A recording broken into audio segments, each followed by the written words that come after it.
예, 두 번째 정인에 응해 주셔서 고맙습니다. 예, 감사합니다. 자료를 좀 정리해 왔다. 그걸 좀 보고 했으면 좋겠다. 이런 말씀하셨는데 그 자료를 저한테 보여주십시오. 예, 제가 보고 적절 여부를 판단하겠습니다.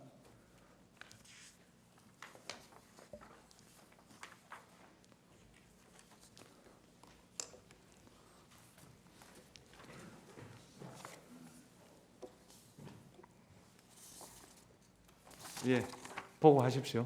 뭐 별 문제가 없습니다. 그 보고 하셔도 되고요. 네. 지난번에 1차 때 정인 선서를 하셨습니다. 네. 그 선서의 효력이 유지가 됩니다. 바꿔 말하면 오늘도 거짓말 하시면 위정죄로 처벌받는다. 그런 내용입니다. 네. 그리고 정은 거부권 고지는 지난번에 해드렸고요. 네. 다 이해하셨죠? 네. 예. 그러면 오늘은 피청구인이 신청한 정인이니까 주시면 하십시오.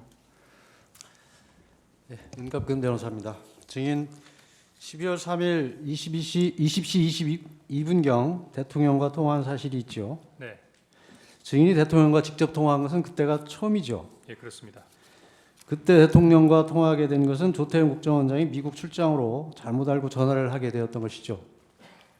그때 대통령께서 왜 저에게 통화하셨는지에 대해서는 잘 모르겠습니다. 그때 조태용 원장께 대통령으로부터 전화를 받았습니다. 대통령께서 원장님이 미국 출장을 가셨는지 아셨나 봅니다 하고 말한 사실이 있죠. 예, 그렇습니다. 그것은 곧 대통령께서 국정원장이 미국에 출장 간 것으로 알고 증인에게 전화했다는 뜻이 아닙니까? 그 부분까지는 잘 모르겠습니다. 그 당시엔 별다른 지시를 받은 것이 없죠. 20시 22분에는 한두 시간 후에 연락을 하시겠다고 하시면서 전화 대기를 하라고 하셨습니다. 그 이후 22시 45분경 여인영 방첩사령관에게 전화를 했으나 받지 않았죠. 예, 받지 않았던 것으로 기억합니다. 1분 후 22시 46분경 여인영 사령관으로부터 전화가 와서 통화를 했는데 증인은 느낌이 증인과 통화를 더 이상 하고 싶어 하지 않아서 둘러대는 느낌이어서 더 말은 안 하고 통화를 종료했다고 했는데 맞나요? 예, 그런 것으로 기억됩니다. 그때 전화를 받은 장소가 어디입니까? 제가요. 예, 예, 직무실로 기억합니다. 집무실이요? 네.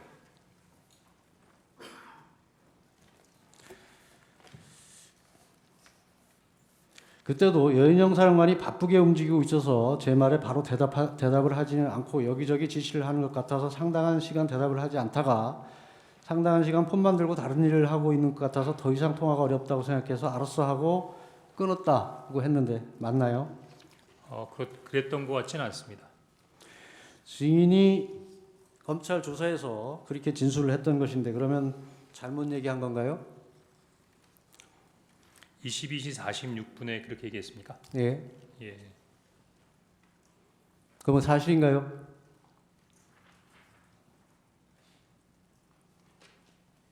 기억이 안 나나요?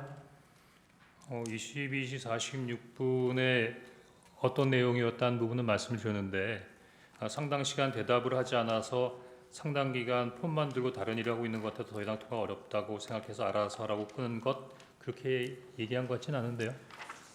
증인이 그렇게 진술한 기억이 없습니까? 예, 그 부분은 그렇게 진술한 것 같지 않습니다.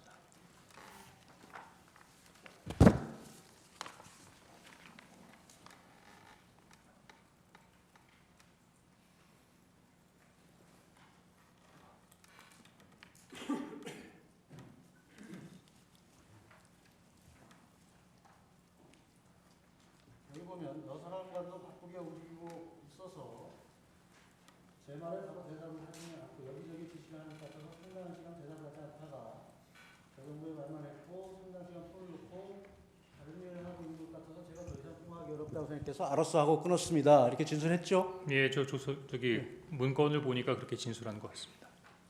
그러면 어느 게 이렇게 진술한 게 맞는 거죠? 네. 이렇게 통화한 것이 맞는 거죠? 네, 그렇습니다. 22시 53분경 대통령으로부터 전화가 와서 통화를 했죠. 그렇습니다.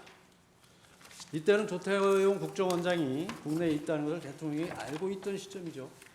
그 부분에 대해서는 제가 잘 모르겠습니다. 증인은 대통령과 통화한 후 22시 58분경 여인영에게 전화를 걸었죠. 그렇습니다. 앞에서 말씀드렸듯이 여인영이 비협조적으로 전화를 받는데 다시 전화를 건 이유는 무엇인가요? 대통령께서 방첩사를 지원하라고 말씀하셨던 지시사항을 수명하기 위해서였습니다. 그때도 여인영이 폰만 들고 다른 바쁜 일을 하고 있어 대화를 나눌 상황이 안 된다고 판단해서 통화를 마쳤다고 했는데 맞나요? 예, 아까 그 첫 번째 내용하고 비슷한데 제가 22시 53분과 23시 06분에 진술한 내용에 대해서 조금 정정할 필요성을 좀 느끼고 있습니다. 정정이 아니고 그렇게 진술한 게 맞습니까? 조사에서 그렇게 진술을 했는데 진술한 것이 맞습니까?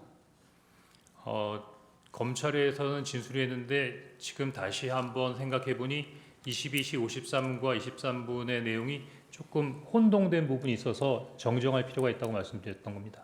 그 당시 진술한 게 정확하겠습니까? 지금 2달이 지난 시점에서 기억하는 것이 정확하겠습니까? 당시에는 제가 검찰 조사 받을 때 병원에 입원한 상태에서 전화를 받았었고 병상에서 투약한 상태에서 알겠습니다. 예, 그 당시 통화한 장소는 어딘가요? 언제 말입니까? 22시 58분 말입니다.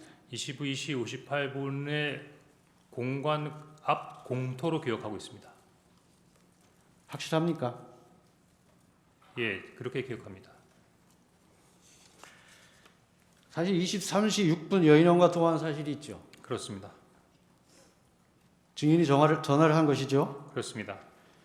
계속 바빠서 전화를 못 받는데 또 통화한 이유가 무엇입니까? 바빠서 대화를 안 되는데 또 전화한 게 아니라 제가 정정하려고 했던 건 22시 58분과 23시 06분에 중요한 대화가 이어지고 있었습니다. 그것이 검찰에서 조사받을 당시 그런 일이 있었을 직후에는 기억이 안 나고 지금 기억이 난다는 그런 취지인가요? 아닙니다. 검찰에서 조사를 받을 때도 그랬고 최근까지도 그렇게 생각을 했었는데 이번에 조태영 원장님께서 CCTV를 공개하면서 구체적인 사실을 적시하니까 그런 사항과 견주어 여러 가지 부분들을 재검토하는 부분 중에서 22시 58분과 23시 06분과의 진술과 관련해서 22시 58분의 내용을 23시 06분에 두 가지 대화를 한꺼번에 대화한 것처럼 23시 06분의 대화로 진술했다는 다시 걸 묻겠습니다. 확인했습니다. 22시 58분경 네, 전화를 했을 때 공관 주차장이 확실합니까? 예, 그렇게 기억이 됩니다. CCTV 영상에 보면 그 당시에는 본관으로 진입하면서 통화한 것으로 나타나는데 이것도 그럼 기억이 잘못된 겁니까? 지금 그러자도 막 들어오면서 국정원에도 공개한 CCTV를 봤는데 현재 그 CCTV가 정확한다 하더라도 저는 나름대로 몇 가지 부분에 있어의 의무를 가지고 있습니다. 그래서 증인의 생각이고 어쨌든 CCTV 상에는 증인이 공관 주차장에 전화를 하지 않고 본관에 진입하고 있었다는 것은 객관적 사실인 것입니다. 계속 묻겠습니다. 23시 6분에 통화를 했을 때 이때도 바쁜 것 같았지만 좀 세게 야 어떻게 된 거야 해도 답을 제대로 안 하고 꾸물거리기에 V에게 전화를 받았어. 대통령께서 너희들을 지원을 해주라고 하자 말투가 부드러워졌다고 진술을 했는데 이것은 사실인가요? 예, 그렇습니다.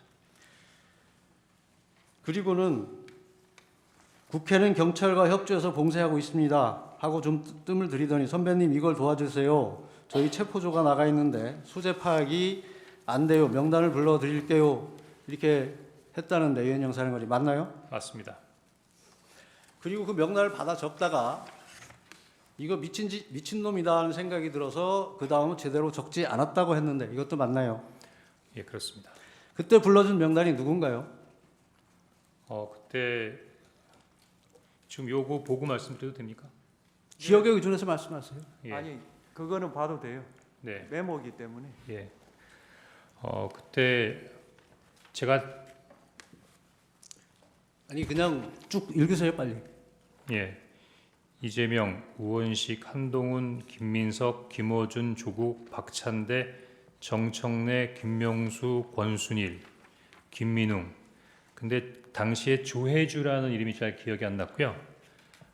노총위원장이라고 들었던 것 같은데 나중에 위원장 계속 묻겠습니다. 네.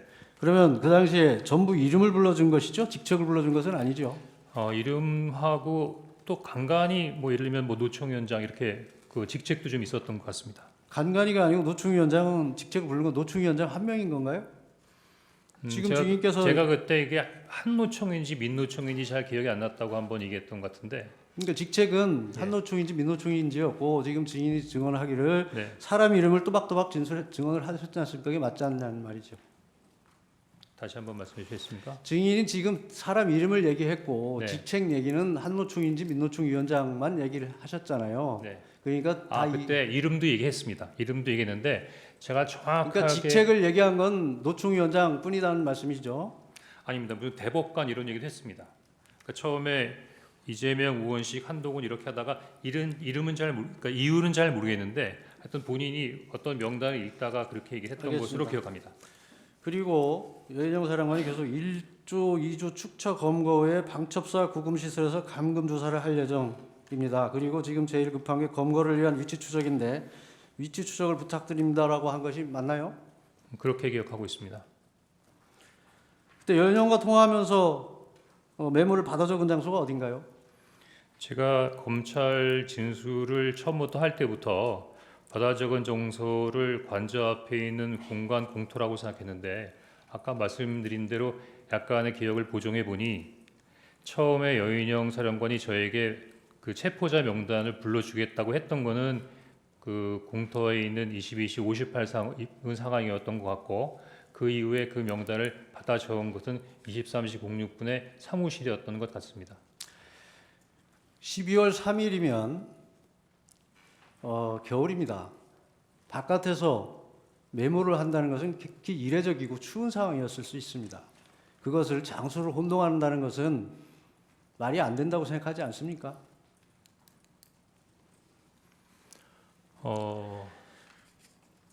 그 이후에 명단을 받아 적은 후에 네. 어떻게 했습니까? 명단을 받아 적은 게 23시 06분 이후라고 하면 23시 30분에 아마 정무직 회의가 준비되어 있었기 때문에 아마 그 회의를 가려고 했는데 그 회의에 참석하기 전에 보좌관을 불러서 막 적었던 명단을 다시 옮겨서 정서하라고 했던 것 같습니다. 증인이 진술하기를 보좌관에게 작은 수첩을 주면서 한번 정리해봐라. 나도 잘 못 알아보겠다고 해서 보좌관이 다시 그 내용을 작성했고 처음 적은 작은 메모는 글씨를 너무 날려 적어서 보기 힘들어서 구겨서 버렸다. 이렇게 진술을 했는데 맞나요? 일단은 그 두 번째 메모를 옮겨 적은 것을 받은 다음에 두 번째 메모가 있으니까 아니 그러니까 더 이 이상 진술한 게 맞냐고만 묻습니다. 보통 자기가 쓴 것을 자기도 못 알아보는데 네. 그것을 보좌관에게 정리시킨다는 것이 상식에 부합하지 않을 뿐만 아니라 지금 증인이 진술하였듯이 그 엄청난 명단을 불러줘서 미친 짓이다까지 생각했던 명단을 보좌관에게 정리시킨다는 것은 이게 상식에 부합한다고 생각하십니까? 지난번 변론 때 그 조태용 국정원장님께서 내부 조사를 통해서 그 보좌관에게 제가 지시를 했고 정서토록 했다는 부분의 조사 결과를 직접 말씀하셨던 것 같은데요. 본인이 못 알아보는 것을 보좌관이 정리할 수 있습니까? 그 보좌관이 제가 잘 못 알아보는 글씨로 몇 번 정서를 부탁했던 이 보좌관이 누군가요? 지금 보좌관은 현재 국정원에 근무하고 있는 직원입니다. 예, 누구 이름은 밝힐 수 없나요? 지난번에 조태용 원장님도 어떤 직원에 대한 성명을 얘기하는 부분에 대해서 말씀하셨는데 제가 숨기려고 하는 것이 아니고 국정원 알겠습니다. 직원에 대해서는 이 인원과 보좌관이 조직에 대해서는 증인의 이 보좌관이 메모를 정서했다는 이 보좌관이 현대고등학교를 졸업한 한동훈 전 대표의 친구는 아닌가요? 제 보좌관의 친구들이 어떤 사람인지까지는 제가 기억하지 못하고 있습니다.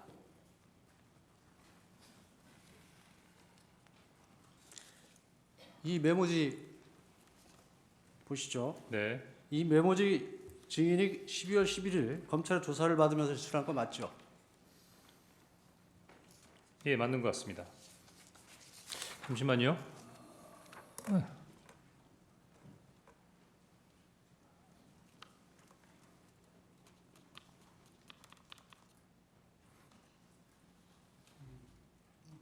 아닌가요? 맞습니다. 예.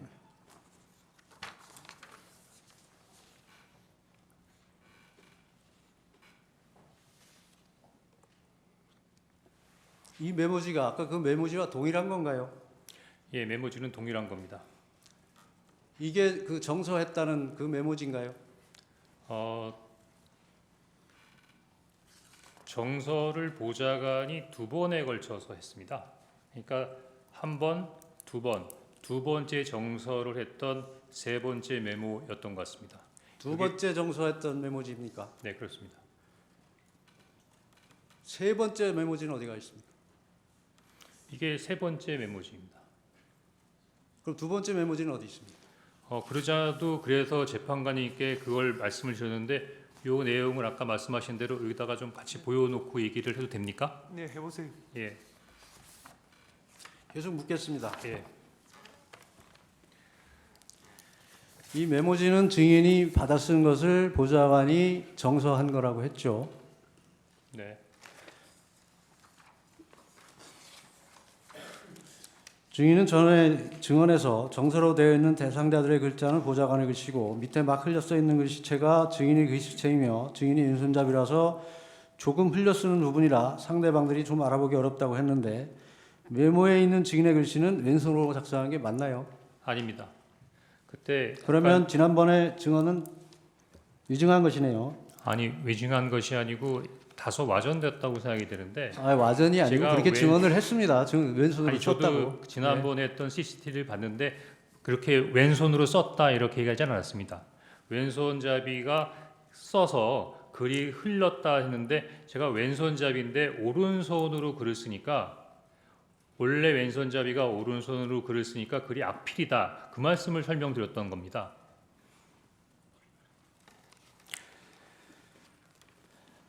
증인은 검찰 조사에서 아까 명단을 적다가 이거 미친놈이다라고 생각이 들어서 그 다음은 제대로 적지 않았다고 했는데 그러면 메모지에 빠진 사람이 누굽니까? 제가 이 메모지에 대해서 좀 이렇게 아니 빠진 사람이 누구냐고요. 빠진 사람이 받아 적다가 네. 그만뒀다면서요, 미친놈이라고 해서. 그래서 10명을 쓰고 2명을 못 썼었습니다. 그 두 명이 누굽니까? 지금 기억하기로는 양정철과 조혜주입니다.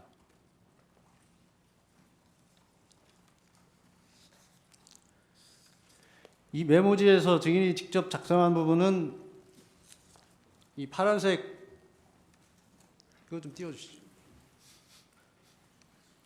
파란색 부분하고 검은색인데 검은색이 증인이 직접 작성한 부분입니까?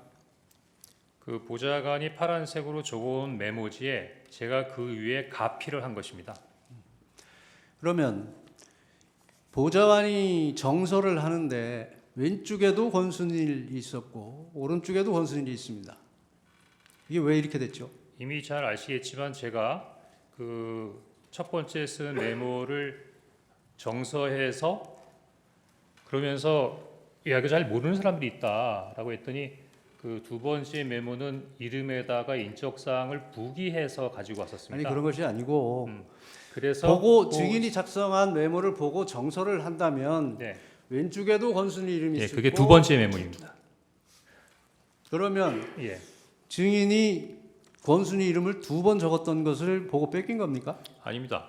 지난번에 제가 말씀드렸지만 그 아무튼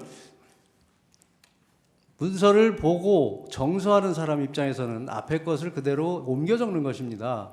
옮겨 그렇죠. 적는데 같은 사람의 이름이 두 번 들어간다는 것은 있을 수 없는 일이라는 것을 말씀드리는 거고요. 예, 송구하지만 이 첫 번째 말고 두 번째 종이를 올려주시면 충분히 이해가 됩니다. 그걸 보고 이해하실 수 있도록 설명드리겠습니다. 계속 묻겠습니다. 네,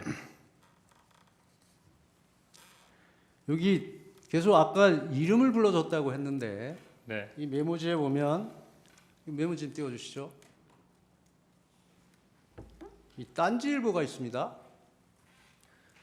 그러니까 제가 이 설명드리 딴지일보라고 지금 들어가는 것이 이름이 아니고 이게 이상하지 않나요? 예, 그러니까 이상하시잖아요. 그러니까 그 제가 설명하는 거를 들으시면 그 궁금증이 해소가 될 수 있다고 말씀을 계속 드리고 있는 중입니다. 계속 묻겠습니다. 예, 증인이 메모지에 추가로 기재하거나 가필한 게 어느 부분입니까? 검은색은 전부입니까?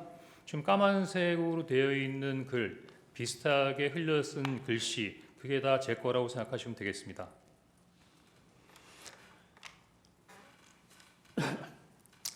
여인영 방첩사령관으로부터 이제 불러주는 명단을 메모를 해서 그것을 보좌관에게 정서하도록 시켰는데 여기 보면 딴지일보 이상한 게 들어가 있고 권순일이라는 이름이 두 번 적혀 있고 또 조국 전 의원, 박찬대 의원은 빠져서 추가로 적는 일이 생겼습니다. 왜 이런 일이 생겼을까요?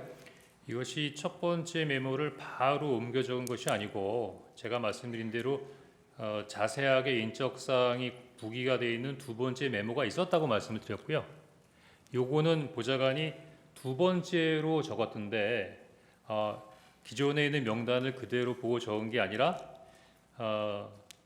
한번 적어봐 이름만 해서 두 번째 메모를 보지 않고 자기가 생각나는 대로 일단 적은 내용이고요. 그러면 두 번째 메모, 정서한 두 번째 메모를 주지 않고 네, 그냥 또 기억에 의존해서 적어봐라 이렇게 네. 시켰다는 건가요? 맞습니다. 그 이유가 뭔가요? 제가 당일날은 너무 정무직회의, 산하부소장회의 개별적으로 원장님께 보고드리는 과정, 그런 상황을 모니터하면서 굉장히 바쁜 상황이기 때문에 이 부분을 챙기지 못하다가 아니 메모지가 이미 정서가 됐는데 3차 또 정서를 다시 작성하게 기억에 의존해서 작성시킨 이유가 다음 날 뭐죠? 오후 4시 정도에 2월 4일 오후 정도엔 시간이 굉장히 여유 있는 시간이 있었습니다. 그래서 바빠서 확인하지 못했던 이 명단을 가지고 꼼꼼히 챙겨보다가 저 첫 번째 메모 한번 증인 보세요. 예. 두 번째 메모는 첫 번째 메모를 보고 정서를 한 것인데 그 두 번째 메모를 주지 않고 기억에 의존해서 다시 작성한다는 것이 말이 된다고 생각하십니까?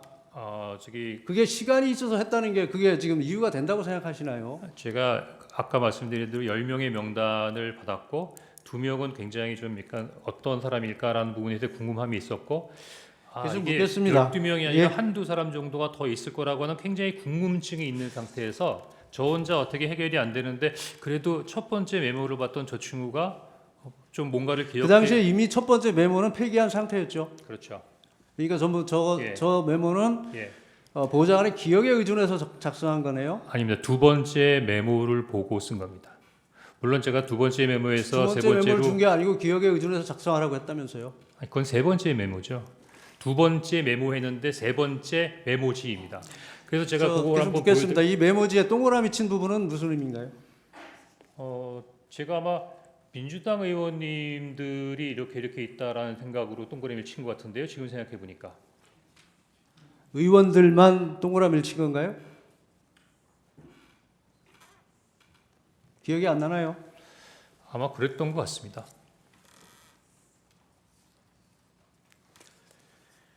앞에서 이건 미친 짓이다 하고 적다 말았다고 했는데 굳이 이 메모를 다시 정서시킨 이유는 무엇입니까? 당시 이렇게 그 말씀은 좀 제가 뭐 약간 그런 뉘앙스가 있었다는 말씀을 드렸던 거고 그런 것과는 무관하게 당시에 있었던 그런 부분이니 당시 이런 일이 있었으니까 최소한 비상계엄 당시에 방첩사가 체포하려고 했던 명단이다. 그 명단 정도의 인원들은 알고 있어야겠다라는 생각으로 그 명단을 기억하기 위한 차원에서 메모를 남긴 겁니다. 그 명단을 굳이 기억할 이유가 있나요? 다른 목적을 가지고 작성됐던 것으로 보이는데 그 목적이 무엇일까요? 그 정보기관에서는 여러 가지 부분들을 많이 알려고 하는데 그 알려고 하는 부분들이 다 나름대로의 다른 의미가 있어서 그렇습니까? 더구나 계속 묻겠습니다. 네. 이 증인이 며칠 전 어느 방송에 출연해서 명단이 크로스 체크됐다는 표현을 썼습니다. 그런데 이 메모지의 명단과 여인영 전 사령관이 불러줬다는 명단이 일치하지 않습니다. 그 이유는 무엇이죠? 여인영 사령관의 명단이 따로 있습니까? 저는 그냥 여인영 사령관이 당시에 불렀던 부분들을 메모했다가 그 메모한 명단만을 가지고 있는 거지. 증인은 그 언론과 인터뷰에서 크로스 체크돼서 마치 일치한다는 뉘앙스로 얘기를 했습니다. 근데 지금 비교해 보면 두 명단이 일치하지 않는다는 얘기를 하고 있습니다. 예, 그러지 그 이유가 무엇이냐고 묻습니다. 처음에는 그러니까 증인이 그 명단을 여인영 사령관이 얘기하는 명단을 본 적은 없는 것이죠. 그 불러주는 상태에서 인터넷 불러주는 거를 듣고 받아 적기만 한 그러니까요. 뿐입니다. 증인 명단만 아는 것이지 예. 여인영 사령관의 명단은 모른다는 거죠. 모르죠. 그럼에도 불구하고 언론에서는 마치 확인한 것처럼 얘기한 것을 그거는 지적하는 아마 것입니다. 12월 3일이나 예, 계속 4일의 증인 얘기가 계속 아니고 묻겠습니다. 예, 그 이후에 여러 가지 언론의 방첩사나 조지 경찰청장의 명단이 나오니까 그런 것들을 한번 크로스 체크해봤다는 것으로 크로스 체크 해봤습니까? 일치하던가요? 다 완벽하게 일치하진 않는데 유사하다고는 생각했습니다. 유사하다고 생각했습니까? 일치하지 않는 부분이 어떤 부분이든가요? 계속 묻겠습니다. 그 증인은 검찰 조사를 받으면서 메모지의 원본을 제출할 수 없다고 하면서 사진 촬영해서 제출했는데 왜 메모지를 제출하지 않고 사진 촬영해서 제출했습니까? 그거는 제가 좀 이해하기 어려운데요. 제가 왜 제출하지 않았겠다고 했겠습니까? 보니까 제가 경찰, 검찰 공수처 조사를 받았는데 대부분 다 특히 경찰도 디지털로 해서 증인 폴리시 지금 시험 수사기관에서 네. 수사기관에서 이 메모지를 확보한 경위를 보면 네. 증인에게 제출할 수 있냐고 물었더니 제출할 수 없다고 해서 사진 촬영하여 기록에 첨부한다고 돼 있습니다. 그래서 묻습니다. 왜 제출하지 않았습니까?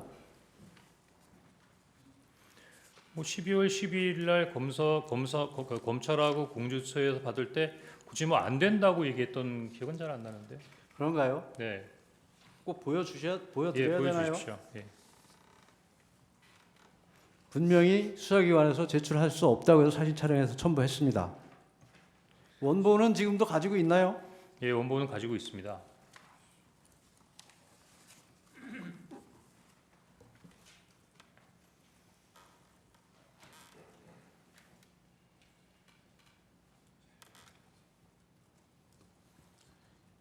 여기 보시면 당분간 제가 사용해야 돼서 임의 제출은 어렵겠지만 이렇게 돼 있지 않습니까? 예. 이걸 어디에 사용하려고 했습니까?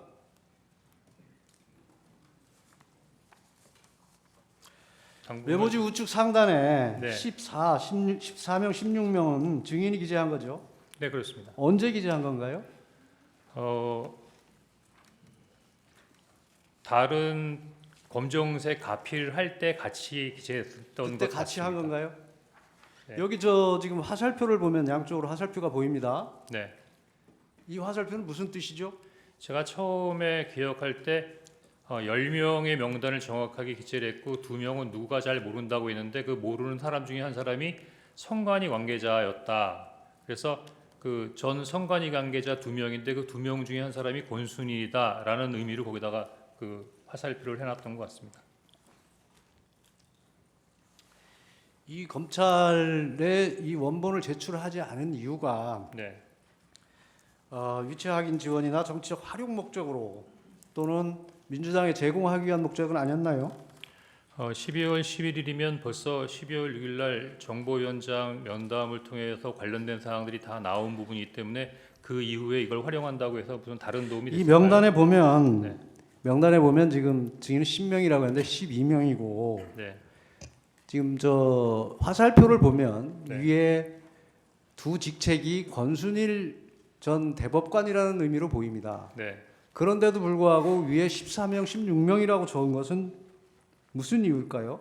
제가 몇 번 말씀드리지만 처음에 들을 때부터 10명의 명단을 정확하게 들었고 12명의 명단을 정확하게 기억이 났고 2명은 듣기는 들었는데 잘 기억을 못했고 그러면 그런데 16명은 왜 적었습니까? 그런데 한두 명 정도가 더 있었던 것 같아서 내가 들은 게 그러니까 증인이 추측에 의해서 적어놓은 겁니까? 예, 14명까지는 들었는데 16명일 수도 있겠다라는 생각으로 적어놓은 겁니다.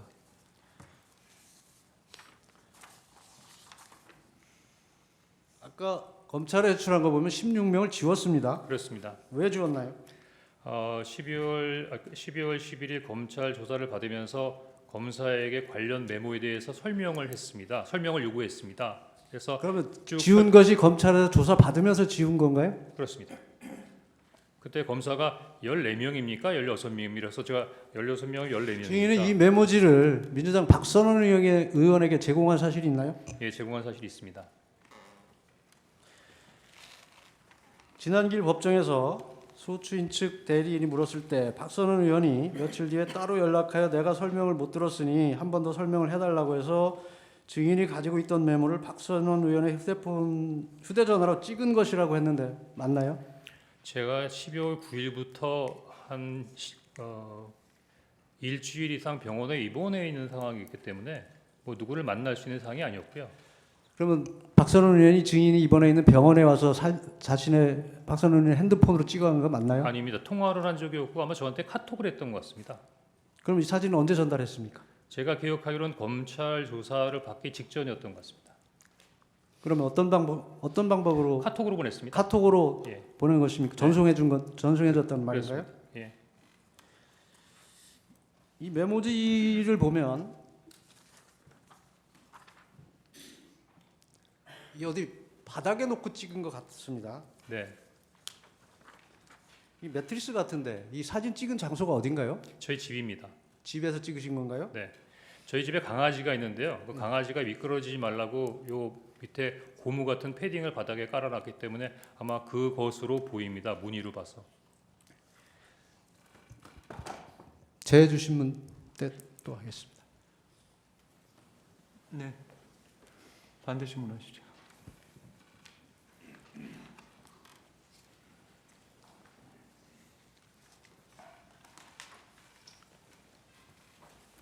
예, 먼저 그 증인 진술조서 20쪽을 제시하겠습니다. 그 증인 검찰 조사 받으실 때 메모 원본도 들고 조사 받으셨죠? 그렇습니다. 그래서 검사에게 이제 보여주셨고요. 네. 그래서 이제 여기 보시면 이제 원본을 제출할 수 있는지 물었는데 현재로서는 이제 원본의 이미 제출은 힘들고 일단 이제 사진을 촬영하도록 해서 제출하신 것이죠. 맞습니까? 그래서 제가 감히 그 상태에서 검찰의 검사께서 가져가겠다고 하는데 안 드리진 않은 것 같고요. 제가 아마 참고인이니까 피의자가 아니라서 압수수색할 수는 없는 부분이고 아마 저한테 뭐라고 말씀하셨는데 뭐 사진을 찍어가도 괜찮다 이렇게 해서 그냥 사진을 찍어가신 것 같은데요. 예. 전 알겠습니다. 도리어 그 다음에 경찰에서도 와서 그 사진을 찍었는데 그 검찰은 또 특이하게 이메일을 통해서 police.co.kr이라고 하는 무슨 이메일을 보내서 글로 넣어야 증거 효력이 있다고 해서 그래서 전 요즘에는 다 디지털식으로 증거를 수집하는 줄 알았습니다. 예. 그 이제 준비된 신문사항 여쭤보겠습니다. 1항입니다. 그 비상계엄 당시에 증인은 국정원에서 약 30년 동안 근무해서 조직에 관해서 잘 알고 계시던 상황이셨죠. 조직이 자꾸 변하니까 꼭 그렇다고 할 수 없지만 그래도 대체적인 부분에 있어 이해도는 높다고 판단합니다. 예, 그 조태용 국정원장은 국정원에 오신 지 1년도 채 안 되던 시점이었죠. 네. 예, 2항, 3항 생략하겠습니다. 4항, 5항도 생략하겠습니다. 6항입니다. 그 증인은 그 당일 그 계엄 당일에 조태용 국정원장에게 보고하시면서 대통령으로부터 전화를 받았습니다. 대통령께서 원장님이 미국 출장을 가셨는지 아셨나 봅니다라고 이제 말씀하신 것 같은데 그 이유가 대통령이 증인에게 이제 직접 전화하신 것에 대해서 나름대로 조태용 국정원장이 기분 상하도록 하지 않도록 하기 위한 그런 차원이었습니까? 사전에 뭘 얘기한 게 아니라 그냥 추정으로 얘기한 거고요. 예. 예. 그럼 별 뜻 없이 뭐 얘기하신 그런 겁니까? 거 아니면 나한테 전화할 이유가 없는데라는 어떤 그런 뉘앙스로 원장님께 말씀드리는 말씀. 예, 알겠습니다. 7항입니다. 그 피청구인은 그 2월 4일 심판정에서 이제 이렇게 말씀을 하셨습니다. 이제 피청구인이 증인에게 계엄 관련해서 방첩사를 도와주라고 이제 지시를 안 하셨다는 취지로 만약에 계엄 관련해서 방첩사를 도와주라고 지시한 것이라면 피청구인이 방첩사령관에게 직접 전화를 해서 애로사항이 있으면 국정원 1차장에게 통화를 했으니 국정원 1차장에게 전화를 하라고 말했어야 하는데 방첩사령관에게 전화를 직접 하지 않았다 이런 취지로 말씀을 하셨어요. 그런데 그 증인은 피청구인이 비상계엄 당일에 12월 3일 23시 무렵입니다. 그 여인영 방첩사령관에게 2차례 직접 전화하신 사실을 알고 계신가요? 그 당시로서는 제가 하고 있는 거 이외에는 다른 내용들을 알 수 있는 상황은 아니었습니다.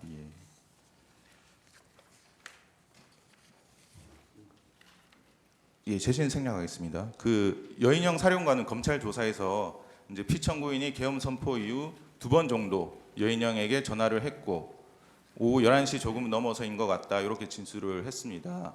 증인이 여인영 사령관과 통화할 당시에 여인영 사령관이 피청구인과 통화한 사실을 증인에게 얘기하지는 않았습니까? 다시 한번 얘기해 주시겠습니까? 그 이제 증인이 여인영 사령관하고 통화를 하셨는데 그때 여인영 사령관이 피청구인과 직접 통화를 했다 이런 얘기는 하지 않던가요? 그런 얘기는 없었습니다. 예, 나항입니다.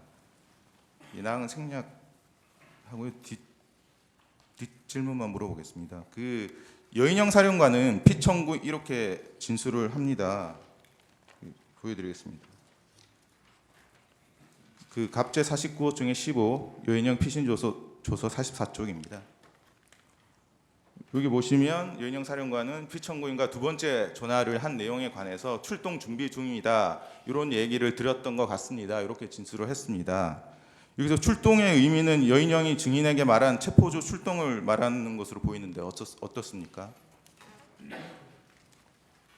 기관이 다르기 때문에 그 기관에 있어서의 언어를 제가 해석하는 것은 적절치 않은 것 같습니다. 그 8항입니다. 증인은 2024년 12월 6일 오전 10시경 이제 간부들과 이임식을 하셨죠. 네, 그래서 그 모인 간부 30여 명에게 이제 계엄 당일 대통령으로부터 전화받은 사실 그리고 통화 내용, 방첩사로부터 체포 명단을 받은 사실 등을 알려주면서 국정원을 잘 지켜달라는 취지로 말씀을 하셨죠. 그 이임식 간담회에서요. 예, 예, 이임식 간담회에서 그런 내용을 공식적으로 한 건 사실입니다. 예. 국정원을 잘 지켜달라는 의미는 앞으로도 국정원이 이번 비상계엄과 같은 불법적인 일에 가담하지 말라는 당부의 말로 보면 됩니까? 뭐 함축적인 의미를 담고 있었습니다. 예. 예, 9항, 10항, 11항 생략하겠습니다. 12항입니다.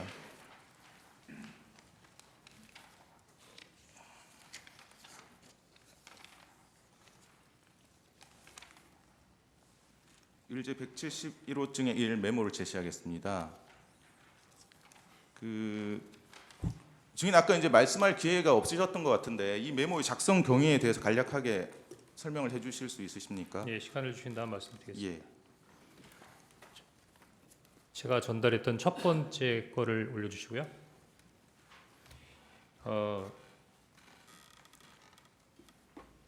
문서나 메모라고 하는 거는 중요도와 필요에 의해서 만드는 부분인데 저는 사실 지금처럼 이 메모가 중요한 부분에 있어 가치를 갖는 증거가 될 수라고는 당시로서는 전혀 생각을 못했습니다.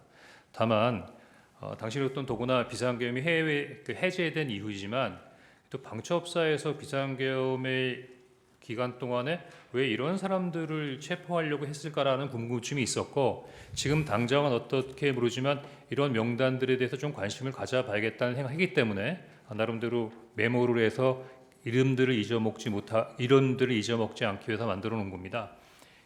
조금 이해를 돕기 위해서 이제 12월 3일 날 이런 메모에다가 제가 관련된 전화를 통해서 받아 적은 명단을 적었습니다. 여기 아마 처음에는 한 10명 정도였던 것 같고 그다음에 제가 기억을 해서 12명 정도를 추가했던 것 같습니다. 그리고 2명 정도는 잘 기억이 안 났고 나중에 한두 명 정도가 더 있지 않나 해서 시간이 지나면서 자꾸 이렇게 좀 기억이 왔다 갔다 하더라고요. 그래서 일단 그 부분은 제가 메모를 적자마자 11시 30분에 그 정무직 회의를 가니까 그 전에 보좌관에게 한번 정서를 해보라. 근데 제가 그렇게까지 하라 그런 건 아니었는데 그냥 모르는 사람인데 좀 알아봐. 그랬더니 이 두 장에 아주 빽빽하게 사람의 이름과 인적 사항을 적어서 갖고 왔습니다. 사실은 뭐 이렇게 복잡하게 적어놨나 하는 생각이 들었었는데 일단 요 두 번째 메모가 만들어졌고요. 다음 장 주십시오. 아까 말씀드린 12월 4일 날 오후 4시에 지금 기억이 나는 게 야, 너 머리 똑똑한데 한번 적어봐. 뭐 이렇게 얘기를 했던 것 같은데 한번 복기를 시켜봤습니다. 지금 생각해 보면은 우리 변호인께서 왜 그런 일을 했냐라고 하시는 부분도 이해가 되는데 보좌관하고는 어떤 뭐 이런 부분에 있어서 몇 번에 있어 일이 있었기 때문에 거의 뭐 새로운 일은 아니었고요. 그래서 저 하얀 거는 오른쪽에 있는 거를 좀 약간 지운 건데 이 파란색으로 돼 있는 것만을 그 당시 보좌관이 적어온 겁니다. 그래서 12월 4일 날 4시에 이거를 작성해서 저한테 준 다음에 제가 이걸 보고 두 번째 메모 저거 빽빽하게 있는 걸 갖고 있느니 이게 시원시원하게 잘 써져 있네 라는 생각이 들어서 굳이 빽빽하게 적혀 있는 두 장의 메모는 더 이상 가지고 있을 이유가 없다고 생각해서 두 번째 메모도 이제 폐기하게 되고요. 그 세 번째 메모를 보고 야, 그 권순위는 두 번 썼네. 아니 조국이 빠졌다. 딴지일보 김호준. 근데 이제 이 친구가 이제 딴지일보나 이렇게 직책을 쓰게 된 것은 자기가 이제 복귀를 하다 보니까 김호준이라는 이름은 기억이 안 나는데 딴지일보가 생각이 나서 그렇게 썼다는 겁니다. 그래서 사실 좀 굉장히 불확실하게 써져 있는 파란색 글자인데 제가 거기다 나름대로 이렇게 정리를 한 겁니다. 그리고 별표 두 개에 쓴 내용은 처음부터 정서하거나 받아 적지 않고 그냥 들어서 기억하고 있던 내용을 요 메모를 이제 그냥 갖고 있어야겠다는 생각 갖고 있다가 그냥 거기다가 쓴 거고요. 그 다음에 여기다 그 오른쪽 끝에 있는 메모는 제가 12월 11일 날 검찰에서 조사를 받으면서 검사가 요 관련된 사항에 대해서 한번 설명해 봐라라고 했을 때 16명 아니고요. 지금 여기 뭐 14명이라고 그랬는데 12명밖에 없지 않느냐 그렇게 얘기하길래 제가 처음에는 기억이 안 났지만 물리면 그 선관위 관계자, 선관위 명단 이렇게 쭉 하다 보니까 그때 쭉 생각이 나서 조혜주하고 양정청이라는 명을 두 개를 추가했고 요 밑에 생각 안 나던 이름 두 개를 제가 썼던 건데 그때는 특별한 의미 없이 했던 행위들이 이렇게까지 설명드려야 되는 상황이 됐던 것 같습니다. 이상입니다.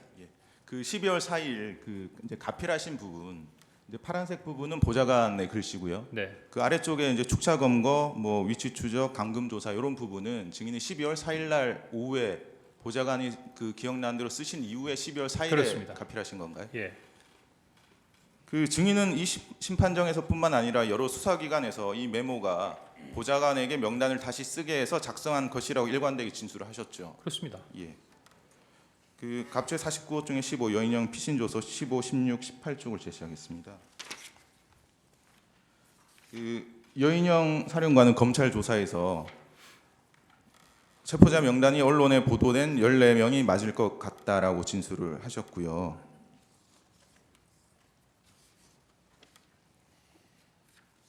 그 다음에 증인이 뭐 도와줄 것 없냐고 해서 체포자 명단을 불러주고 위치 확인을 도와달라고 했다라고 진술을 하셨습니다.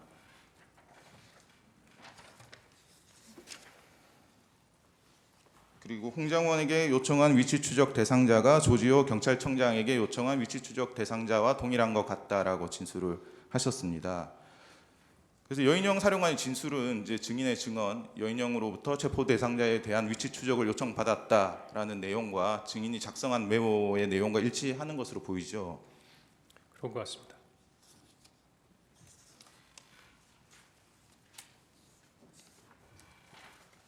그리고 갑제 49호 중에 20 여인형 사령관 피신조서 8쪽 12쪽을 제시하겠습니다.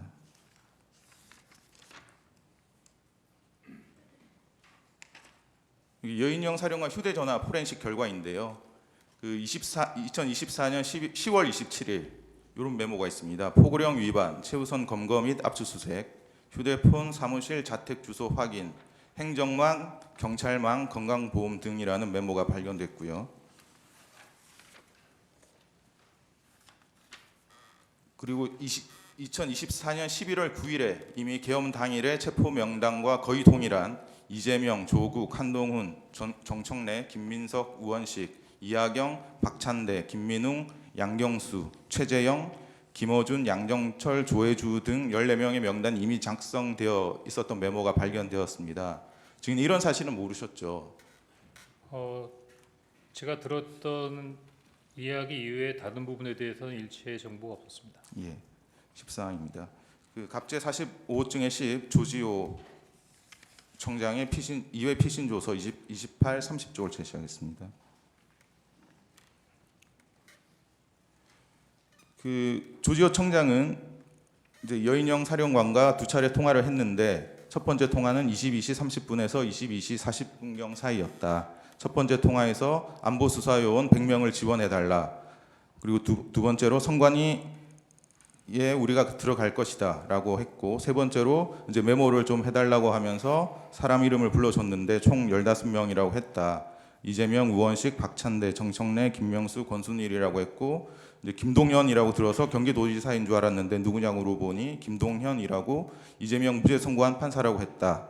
이 사람을 체포할 건데 위치 추적, 위치 파악을 좀 해달라고 했다. 근데 우리가 할 수 없는 일이라고 했다. 이렇게 진술을 하셨고요. 그다음 두 번째 통화에 대해서는 여인형이 급한 톤으로 짧게 얘기했는데 한동훈 추가입니다라고 말했다고 진술을 하셨습니다. 조지호 진술 내용도 증인이 메모에 기재한 그 체포 명단과 거의 일치하는 것으로 보이죠. 명단을 직접 맞습니까? 읽어보지 않아서 그렇습니다만 언론에서 나온 걸로 보니까 좀 유사하다고 느꼈습니다. 예.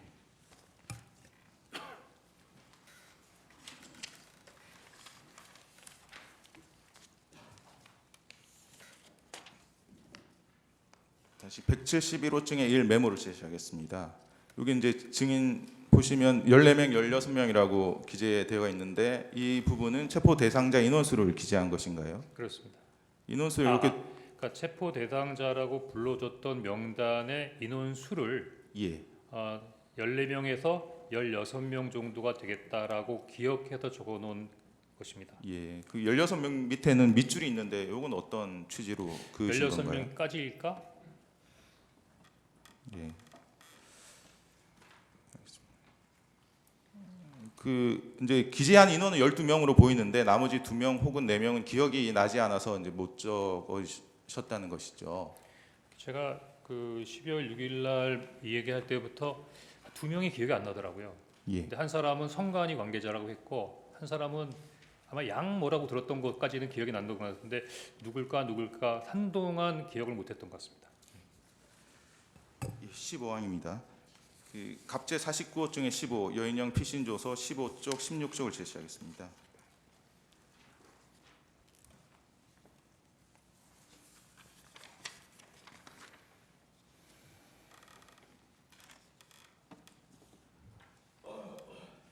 그 여인형은 검찰 조사에서 김용현으로부터 뭐 10명 정도 머릿속에 있었는데 장관님께 또 전화가 왔습니다. 이 3명부터 잡아라라고 얘기를 들었고 그 3명이 이재명, 한동훈, 우원식이었습니다. 라고 진술을 했습니다. 그리고 이제 갑제 29호 중에 10 김대우 검찰 진술조서 13쪽을 제시하겠습니다. 김대우 방첩사 수사단장도 검찰 조사에서 5개 정도 출동시켰을 무렵 사령관님이 연락이 와서 이재명, 우원식, 한동훈 이 3명에 집중을 하라고 했다. 그래서 이미 출동한 인원 포함해서 전 수사관에게 위 3명에 집중해서 체포하라고 했다. 이렇게 진술을 했는데 이렇게 주요 인물 3명을 먼저 체포하고 그 후에 나머지 사람을 순차적으로 체포하는 방식이 증인이 이제 메모에 기재한 1조 2조 축차 검거 방식이 맞습니까? 그건 잘 모르겠습니다.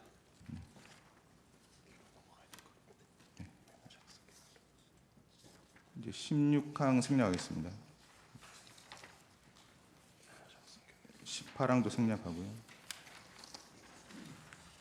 메모 작성 경위에 관해서 여쭤보겠습니다.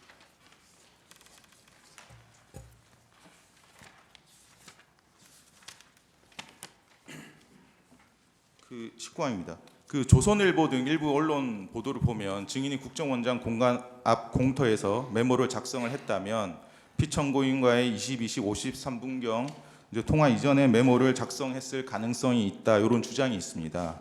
그 증인이 피청구인과 22시 53분경 통화 직전인 22시 46분경 여인형과의 통화를 한 것이 유일한데 이때 여인형으로부터 체포 명단을 들었습니까?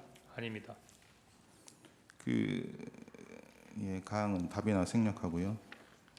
증인은 여인형과의 22시 46분경 통화 이후에 국정원장에게 연락을 했는데 연락이 되지 않아서 산하 부서장들에게 비상 소집을 지시하고 국정원장을 만나러 사무실에서 국정원장 공간으로 갔던 것이 맞나요? 맞습니다. 국정원 사무실에서 국정원장 공간까지는 자동차로 약 3분 거리라고 하는데 맞습니까? 네. 증인 혼자서 자동차를 운전해서 갔었나요? 아닙니다. 그때 수행원하고 운전원이 별도로 있었습니다. 그 증인은 22시 53분경 그 국정원장 공간 대기실에서 피청구인의 전화를 받았습니까? 그렇습니다. 그 당시에 국정원장의 공간 비서실 직원이 증인이 전화는 전화하는 모습을 볼 수 있었다고 하던데 맞습니까? 그렇습니다. 그 증인은 그러면 53분경에 전화를 했으니까 54분경 또는 55분경에 피청구인과의 통화를 마치고 공간 밖으로 나왔죠. 네. 이제 증인이 이제 지난 증인 신문 때는 22시 58분경과 23시 06분경 여인형과 두 차례 통화를 했는데 이제 두 통화의 시간 차이가 8분밖에 되지 않고 그래서 통화 장소와 통화 내용을 정확하게 구별하지 않고 이제 축약해서 통화 내용을 섞어서 진술한 것으로 보이는데 맞습니까? 예, 방금 설명드린 대로 그렇게 진술을 했습니다. 네. 그러면 증인이 기억하는 22시 58분경과 23시 06분경의 통화 내용을 구별하면 어떻게 다릅니까? 마침 조서를 보니까 여인영 사령관도 제가 일반 폰으로 전화했고 보안 폰으로 바꾸자 그랬었는데 처음에 전화해서 국회 봉사 얘기가 있었고 위치 추적하자는 얘기가 있었고 체포자 명단을 불러주겠다고까지 했습니다. 근데 체포 명단을 그때 받아 적으려고 준비를 다 하고 있는데 가만히 생각해 보니까 일반 폰으로 서로 통화하고 있는 거예요. 그래서 이거 약간 좀 예민한 것 같으니까 보안 폰으로 바꾸자라고 했죠. 근데 보안 폰으로 바꾸고 보니까 제 보안 폰에는 차관급 이상의 국가안보 주요 간부들만 들어가 있었기 때문에 방첩사령관이 포함이 되어 있지 않았습니다. 그래서 그래도 방첩사령관한테 보안 폰으로 연결하려다 보니 그건 개인이 입력할 수 있는 게 아니라 뭐 통신실이나 특별한 그 담당하는 부서에서 입력을 시켜야 되는 부분이라 보안폰으로 전화할 수가 없었습니다. 그래서 결국은 보안폰 통화를 시도하다가 보안폰 연결이 불가해서 최종적으로 다시 아까 전화했던 일반 전화로 다시 전화한 것이고요. 그래서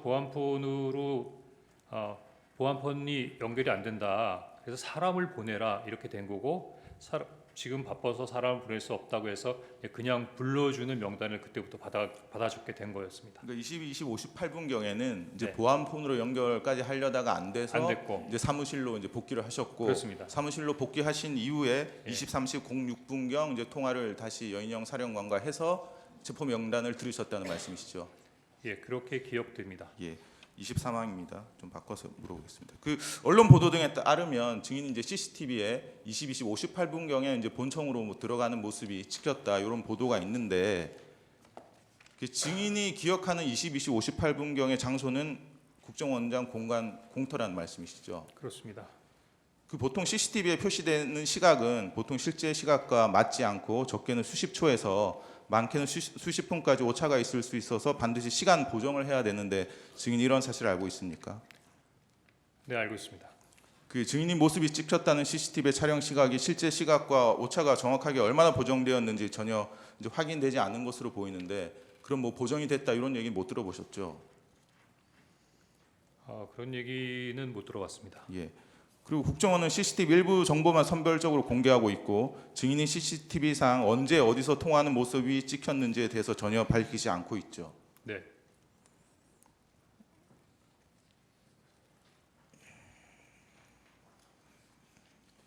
24항 생략하겠습니다. 25항도 생략하겠습니다. 26항입니다. 증인이 12월 4일 이제 오후에 보좌관에게 전날 밤에 작성했던 명단을 다시 작성해라고 했는데 그 당시에는 보좌관이 처음에 그 12월 3일 밤에 작성했던 메모가 없어졌기 때문에 그렇게 다시 작성하라고 하신 건가요? 아닙니다. 그럼 다시 작성하라고 하신 이유가 정확히 어떤 건가요?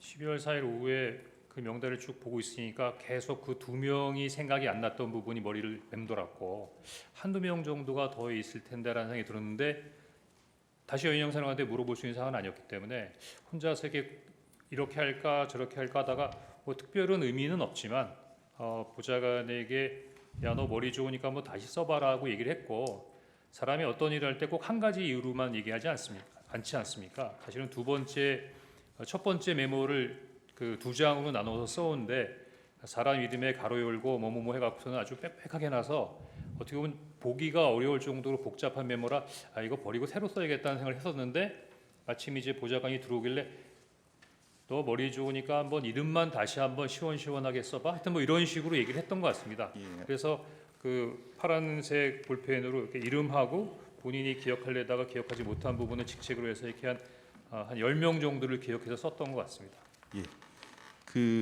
그러면 12월 3일 밤에 작성한 체포 명단과 12월 4일 오후에 작성한 체포 명단이 동의를 합니까? 명단은 다 동일합니다. 예. 의뢰 127호증의 1 이제 홍장원 검찰 제출 자료 21에서 25쪽을 제시하겠습니다. 요 메모들이 있는데요.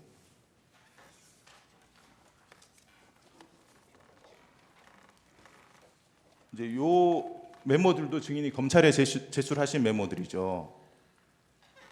맞습니까? 제가 12월 9일 날 병원에 입원할 때 굉장히 생각보다 위중한 상황이었기 때문에 지금 이거 보여주시는데 이거 서류가 잘 기억이 안 나는데요. 이거를 제가 검찰에 제출했습니까? 예, 검찰에서는 증인이 제출한 자료라고 하고 있는데 예. 이제 당시에 그 상황이 끝나고 난 다음에 그 상황을 좀 정리하기 위해서 메모를 해놨던 것 같긴 합니다. 예.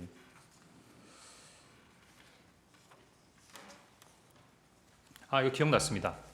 이건 검찰에 제출했다고 그러시니까 제가 잘 기억이 안 나는데 요 메모는 아마 제가 정보위원회 가기 전에 가서 이제 그 정보위원장 면담을 할 거니까 고 하기 전에 뭐 간단하게 제가 그때 있었던 일들을 그 정리해놨던 그 메모인 것 같습니다. 예, 알겠습니다. 네.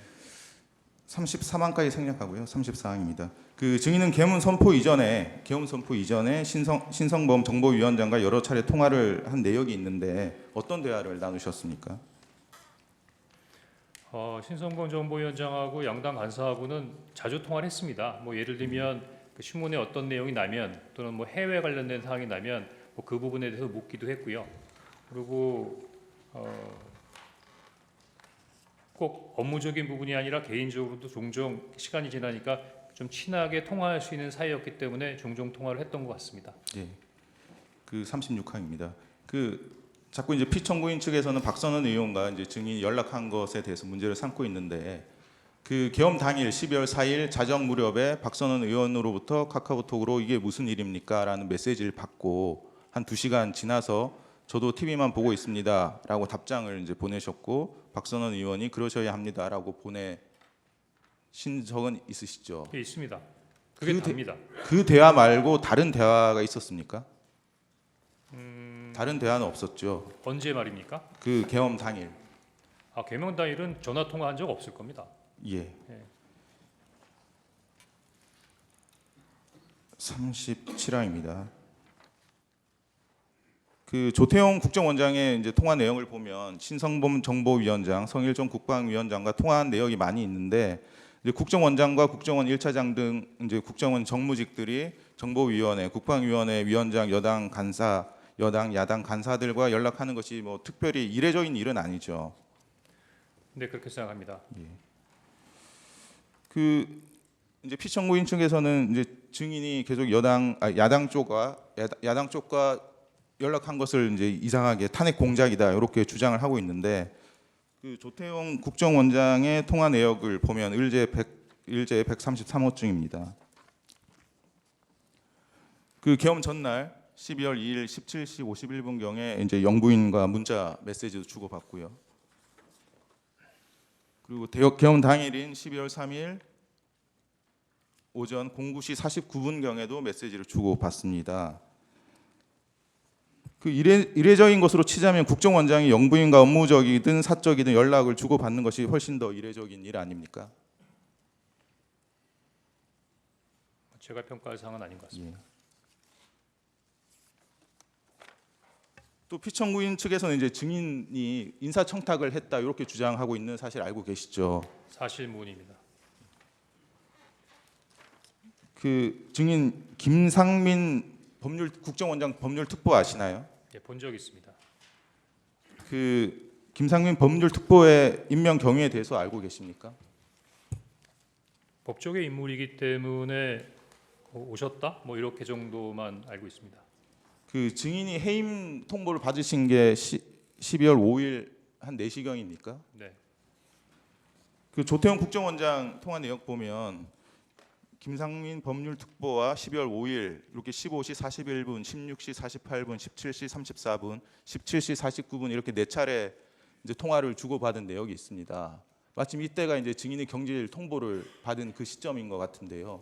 혹시 증인은 국정원장으로부터 법률특보와 상의를 해서 증인의 해임을 결정했다 이런 얘기 들으신 적 없으신가요? 그건 아니고 아마 당시 저만 경질된 게 아니라 기조실장도 같이 교체한다는 얘기가 있어서 그 기조실장의 후임으로 김상민 특보가 온다는 얘기가 있었습니다.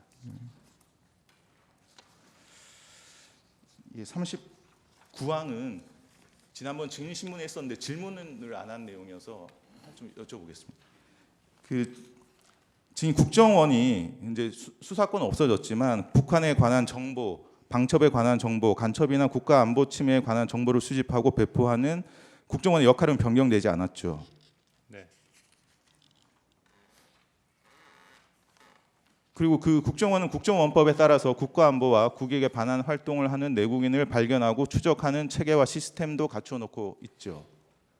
내국인이라고 하셨습니까? 예, 국가안보와 국익에 반하는 활동을 하는 내국인을 발견하고 추적하는 체계와 시스템을 갖춰놓고 있지 않나요?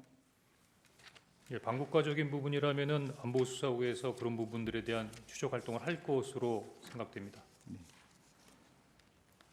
그리고 국정원은 이제 수사권은 없어졌지만 이제 현장 조사, 문서 열람, 시료 채취, 자료 제출 요구, 진술 요청 등을 할 수 있는 조사권이 2024년 1월 1일부터 새로 신설돼서 시행되고 있는데 그 사실 알고 계시죠?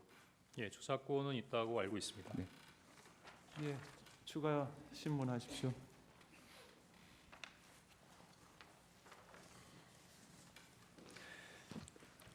증인 검찰에서 조사받을 때 세브란스 병원 병실에서 받았죠?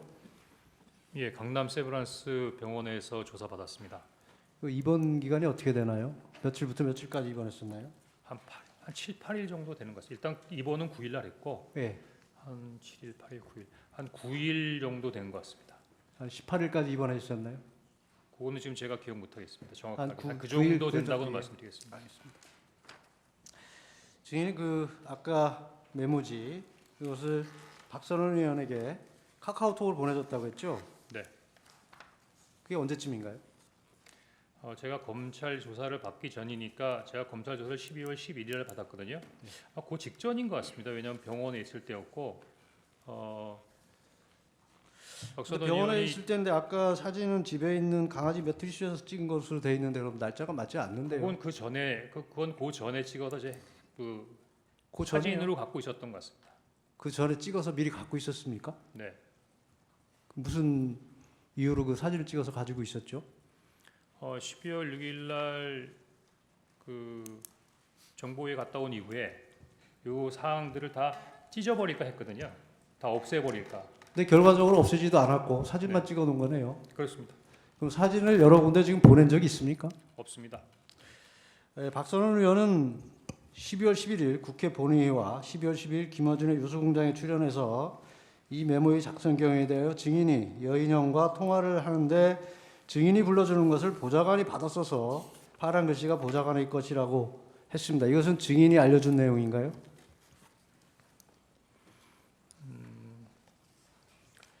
어떻게 얘기를 했다고요? 제가 그 프로그램을 못 본 것 같습니다.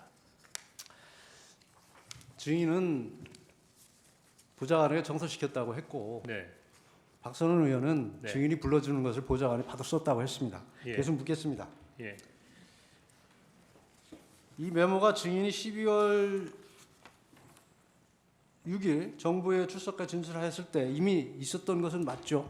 4일, 5일에 작성했다는 것이죠? 그러니까 12월 6일 정보회에 참석하기 전에 있었다. 네. 예, 그렇습니다. 그때 왜 안 가지고 왔죠? 그냥 가지고 갔습니다. 그럼 제출 안 했습니까? 제출을 안 하고 보여드렸는데 통화 내역이나 이런 부분들에는 관심을 가지시는데 메모엔 별로 관심이 없어요. 그럼 메모를 누구에게 보여줬습니까? 신성범, 이성권, 근데 김병기 아무도 의원 세 관심을 갖지 사람만 않아서 있었어요. 제출하지 않았습니까? 달라는 말을 안 해서 안 줬, 그냥 가만히 있었어요. 보여는 줬습니까? 보여는 줬습니다. 그럼 아무도 달라고 하지는 달라고 않더란 하지 말이죠. 않았습니다. 왜냐하면 그때 네, 계속 그때는 제가 아니, 그거를 계속 묻겠습니다. 하니까 예, 주로 예. 메모를 하면서 받아 적었던 것 같습니다. 김병기 의원은 대통령과의 휴대전화 내역과 여인영과의 휴대전화 내역을 공개하면서 명단에 대해서는 증인이 기억한 순서라고 하면서 명단을 공개했습니다. 당시에 메모가 존재했던 건 맞나요? 맞습니다. 그 기억해서 얘기한다는 순서가 제가 막 암기해서 한 게 아니라 그 메모를 보고 쭉 읽었는데 김병기 의원이 왜 그렇게 얘기했는지 전 잘 모르겠습니다. 박선원 의원은 이 메모지를 12월 11일 국회 현안질에서 화면에 공개를 했고 12월 12일 다시 김어준 TV에서 공개를 하였습니다. 이거 다 증인이 제공한 건 맞죠? 그때는 제가 병원에 입원해 있던 상황이라 그 상황에 대해서 제출한 거 제공한 건 맞죠? 증인이 제공한 건 맞죠? 박선원 박선원 의원에게. 의원이 제공한 거 맞습니다. 메모지에 1조 2조 축차 검거 후 방첩사 구금 시설 감금 조사 검거를 요청 위치 추적과 이거 증인이 직접 기재했다는 것이죠. 그렇습니다. 제가 직접 기재했습니다. 이 내용은 보좌관은 아는 내용인가요?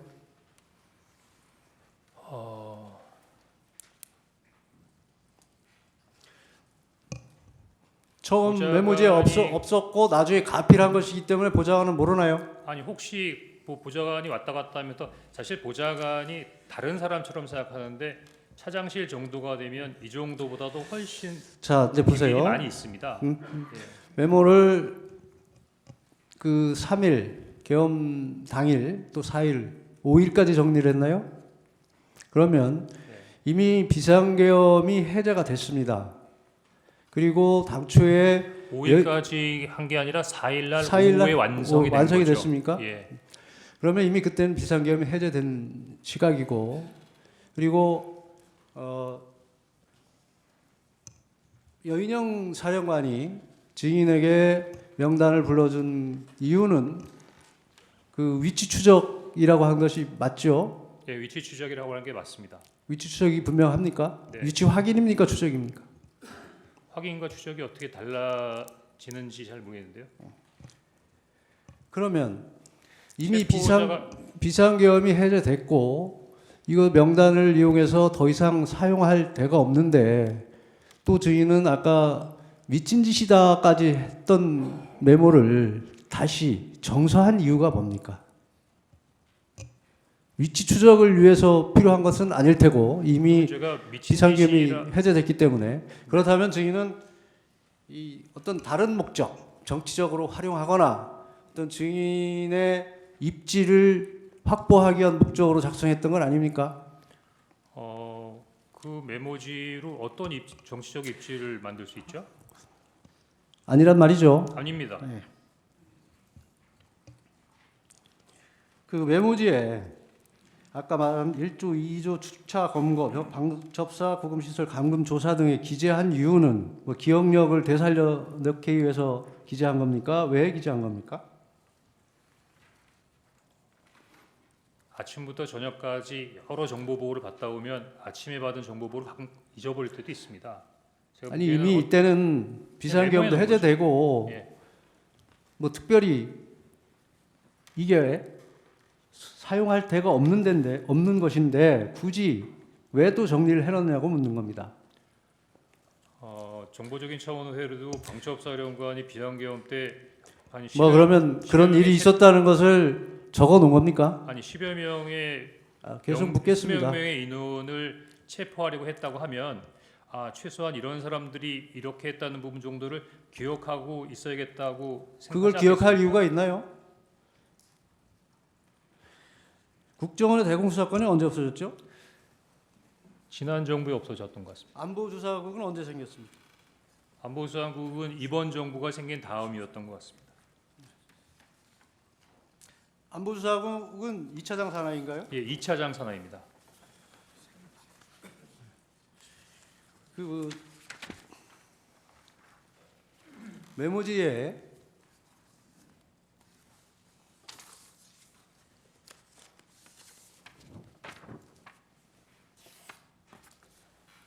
(1차) (2차) 축차 검거 또 검거 요청 뭐 이런 얘기들이 나옵니다.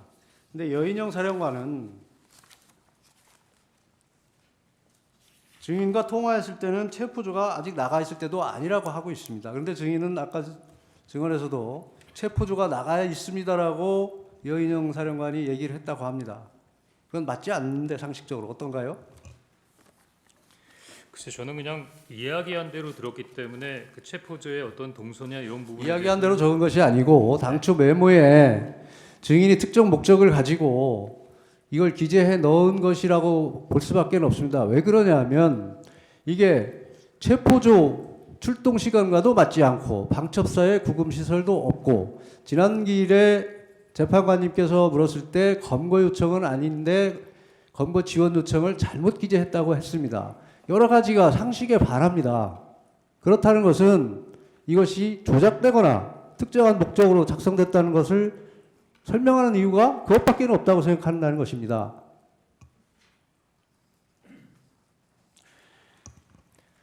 그냥 이야기의 그리고 증인 중간에서 지난 기일에 국정원에서 여러 기관들이 협조를 하고 있어서 위치 추적이 가능하다고 했죠. 법적인 절차에 따르고 그 관련 협력기관과 협력하면 가능하다고 했습니다. 국정원에 수사권이 없는데 가능할까요?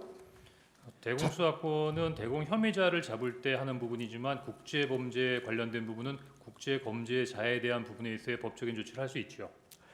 자체 위치 추적 장비가 있습니까? 없는 걸로 알고 있습니다. 그럼 결국 위치 추적을 하려면 통신사에 요청을 해야 되고 영장을 받아야 되는 것은 맞죠. 통상 제가 알기로는 소방청이 위치 추적을 정확히 한다고 들었습니다. 소방청에서 위치 추적을 한다고 들었습니까? 예, 소방청하고 경찰청과 협조해서 한다고 들었던 것 같습니다. 경찰청, 소방청의 위치 추적도 모두 통신사의 협조 없이는 불가능합니다. 영장을 발로 받아야 가능합니다. 예, 제가 직접 위치 추적을 해보지 않아서 그 부분까지는 잘 모르겠습니다. 그러면 증인이 여인영 사령관으로부터 위치 추적 요청을 받았을 때, 네. 위치 추적 확인이든 요청을 받았을 때, 그러면 위치 추적을 하려고 했습니까? 아니면 여인영 사령관에게 뭐라고 답변을 했습니까? 거기에 대한 답은 하지 않고 다 명단을 들은 다음에 어떻게 해?라고 물었습니다.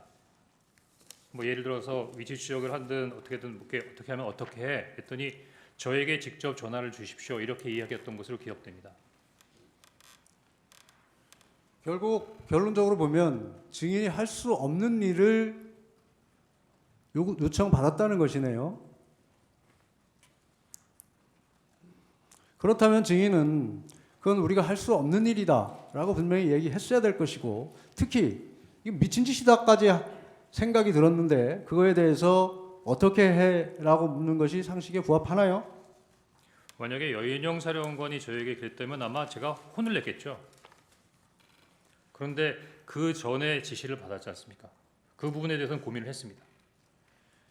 그 전에 대통령께서 지시를 했다는 말씀인가요? 그렇습니다. 그때 대통령께서 증인과 여인영 사령관이 육사 선후배라는 얘기를 한 워딩이 기억나시나요? 기억 안 납니다. 대통령은 검찰총장까지 했고 국정원에 대한 수사를 오래 했습니다. 그래서 그 체계를 수사 체계를 누구보다 잘 압니다. 그리고 국정원에 대공수사권이 없다는 것도 압니다. 그런데 거기에 대고 증인에게 무슨 체포 지시를 한다는 것이 말이 된다고 생각하시나요? 저도 지금까지 그게 궁금합니다. 대공수사권도 없는데 체포 지시를 한다. 이것이 말이 되지 않는 것이고 우선 대통령께서는 증인과 방첩사령관이 육사 선후배이고 방첩사령부에서 간첩 수사를 할 경우 국정원에서 가지고 있는 대공 용의점 정보를 제공하고 방첩사 여건이 열악하니 국정원에서 지원하라는 취지로 얘기를 하셨다고 합니다. 그것을 증인은 일방적으로 누구를 체포하라는 지시로 받아들였다는 것인가요? 증인도 지난번 증언에서 목적어가 없다고 얘기한 건 맞죠? 맞습니다. 그것을 단순히 대통령과의 통화 후에 그것도 여인영 사령관이 먼저 전화를 한 것도 아니고 증인이 여인영 사령관에게 전화해서 무엇을 할 것인지 물어보고 두 사람 간의 연결을 증인 마음대로 한 것 아닌가요? 그렇게 생각하기에는 전화 통화의 내용과 이어서 여인영 사령관의 얘기를 분리해서 생각하기에는 좀 논리적으로 어려웠다 이렇게 생각됩니다. 그건 논리의 문제가 아니고 사실관계나 여러 가지 객관적 정황을 놓고 판단을 해야 되지 않겠습니까? 국정원 1차장이신데 1차장까지 하셨는데 법률적인 문제나 현실적인 문제나 이런 것을 종합해 보면 그게 어떻게 연결이 된다고 생각을 하십니까? 그럼 우리 변호인 그거는 증인이 특정 목적을 가지고 억지로 자꾸 끼워 맞춘다고밖에 생각되지 않는데 어떤가요? 그럼 변호인님 제가 좀 모자라서 그러는데 당시에 어떻게 이해했던 것이 옳은지 한번 말씀해 주시겠습니까? 아닙니다. 증인 계속 묻겠습니다. 이 메모지 한번 봐주세요. 이 메모지는 증인이 아직도 가지고 있는 원본은 맞죠?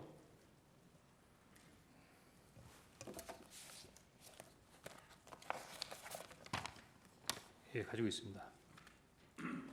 이 메모지에 다시 아까 2차인지 3차인지 증인이 얘기하는 그 메모지에 조혜주, 양정철 두 사람이 또 추가됩니다. 네. 이건 언제 기재한 건가요? 아까 말씀드린 대로 12월 11일 오후에 검찰 조사를 받으면서 검사가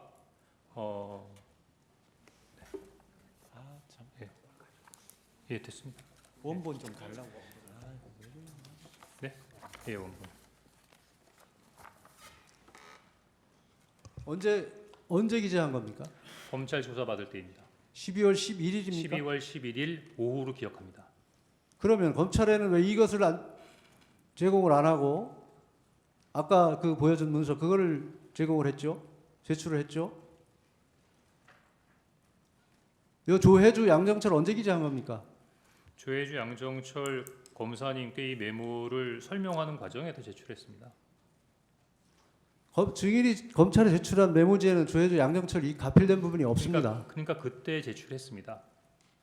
검찰에 아마 제출했습니다. 아마 검찰에 조혜주, 양정철이 없다 그러면 먼저 사진을 찍으시고 제가 나름대로 이렇게 설명을 하는 부분에서 여기 14명인데 2명이 없네요. 그래서 제가 조혜주, 양정철이라고 적어 넣어 드린 것 같습니다. 그럼 검찰에서 그 문서를 확보를 못했다는 얘기인가요? 아니 그때 이미 사진을 찍으셨던 걸로 기억되는데요. 제가 얘기하는 거는 도리어 증인이 해임 통보를 받은 게 12월 5일 16시경이 맞죠? 맞습니다. 일단은 그만하시고 또 하시죠. 예, 추가 신문 하시죠. 그 메모 얘기 조금 더 여쭤보겠습니다. 그날 밤에 여인영한테 명단을 듣고 이제 그 보좌관한테 정서하라고 지시를 하셨다는 거 아닙니까? 네, 그게 원래 처음에 증인이 여인영하고 통화하면서 받아 적은 거는 포스트잇 같은 메모지는 맞습니까? 아닙니다. 포스트잇이라고 지난번에 원장님이 말씀하셨던 것 같은데 포스트잇 아닙니다. 포스트잇 아니에요? 그냥 하얀 종이였던 것 같습니다. 예. 그럼 거기에 적혀 있는 걸 보고 보좌관이 정서를 했다는 건데 그 처음 정서한 버전이 너무 빽빽하게 돼 있었다는 겁니까? 그렇습니다. 두 장으로? 예, 두 장. 메모지에 두 예, 장으로. 예. 그러면 이 정서 지시한 후에 그 정서 마치고 돌려받은 거는 정무직 회의 갔다 예, 왔습니까? 그때 회의 다 끝나고 돌아와서 사무실로 돌아오니까 아마 보좌관이 저한테 제출을 했던 것 같습니다. 그럼 원장 독대는 하기 전이고요. 아니 다 다녀온 다음입니다. 다 다녀온 다음. 예. 그 두 장짜리에는 아까 뭐 직책도 적고 빽빽하게 적혀 있었다 그러셨잖아요. 예. 그거는 보좌관이 뭘 찾아보고 그걸 그렇게 적은 겁니까? 그러니까 제가 그 지시를 하면서 제가 아마 이렇게 좀 익숙하지 못했던 이름이고 누구인지 잘 몰라서 야, 잘 모르는 사람이 있는데 누군지 좀 알아봐라고 했더니 본인이 이제 뭐 네이버나 아니면 인물 정보 같은 걸 이렇게 찾아가지고 거기에다가 이제 부기를 했던 것 같습니다. 그래서 네. 예를 들면 홍장원이면 가로 열고 몇 년생, 고향 어디, 학교 어디, 뭐 해서 좀 경력 같은 것까지 포함돼서 제가 보기엔 한 두 장에 그 굉장히 원래 그 성격도 좀 그렇지만 굉장히 빽빽하고 꽉 차게 뭘 적어왔던 것 같습니다. 그럼 자기가 뭘 검색을 해서 거기를 그렇겠죠. 약식 프로필 같이 그렇게 예, 적었던 그렇겠죠. 말씀이시네. 그러면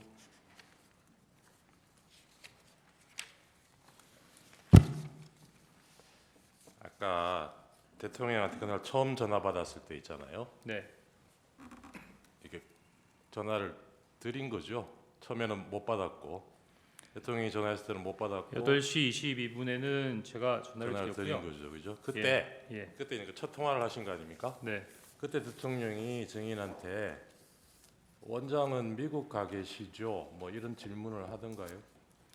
그 내용은 기억 안 납니다. 그 아까도 뭐 잠깐 얘기가 나왔는데 그 원장한테 처음 보고할 때 대통령이 원장은 미국 가 계신 줄 아셨나 봅니다. 이렇게 얘기를 하셨다고 그렇습니다. 그랬잖아요. 예. 그 만약에 대통령한테 그런 언급을 직접 구체적으로 들었다면 이 얘기를 어떻게 하셨을 것 같아요? 미국 간 줄 아시더라고요. 뭐 이 정도가 되지 않을까요? 예, 맞습니다. 아셨나 봅니다라는 건 증인이 짐작해서 그렇게 얘기하셨다는 거죠. 그리고 이게 언론 보도를 지금 옛날 걸 다시 한번 찾아보면 12월 5일 날 방첩사는 언급이 됐던 것 같고요. 이런 체포조 명단이 있다는 얘기는 보도가 됐습니다.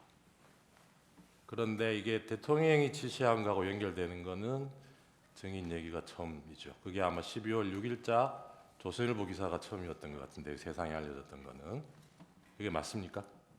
혹시 그 전날 이 체포조 명단 기사에 나온 거는 보셨습니까? 체포조 명단 기사가 그 전에 나왔었습니까? 12월 5일자로 예. 나왔던 것 같아요. 기억 잘 안 납니다. 안 나세요? 예.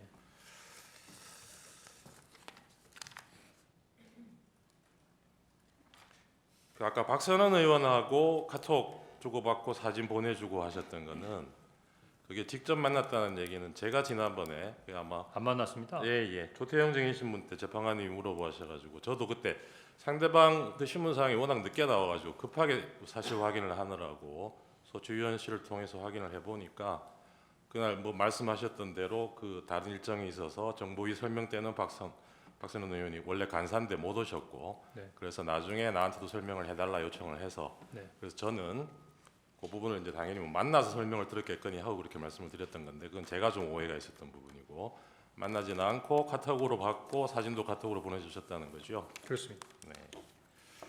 그렇게 기억합니다. 네.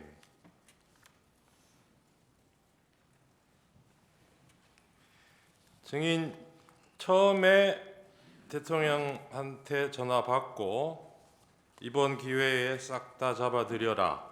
대상은 특정이 안 된 채로 그 얘기를 듣고 여인영하고 통화하기 전에는 검찰에서 어떻게 진술하셨냐면 이게 대상이 짐작으로는 반국가 세력 뭐 그런 간첩단이나 이런 사건이 터졌나 있었나 방첩사에서 그렇게 짐작하셨다고 얘기를 하셨어요. 예, 방첩사에 사건이 있는가 그렇게 생각했습니다. 방첩사에. 예.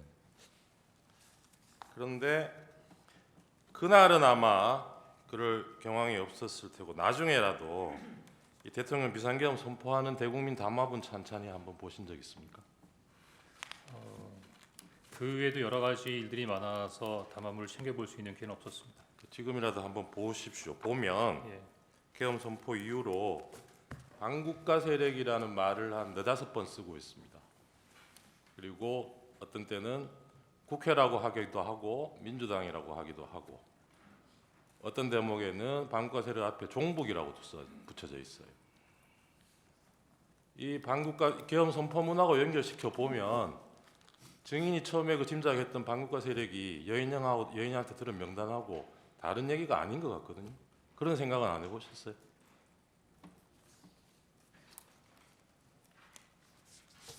피창구 의원이 이 대국민 담화문에서 얘기하고 있는 반국가 세력은 글쎄 그 증인은 뭐 그 당시에는 그걸 모르셨다니까 나중에라도 한번 보시고 예, 그렇게 판단해 하겠습니다. 보십시오. 네.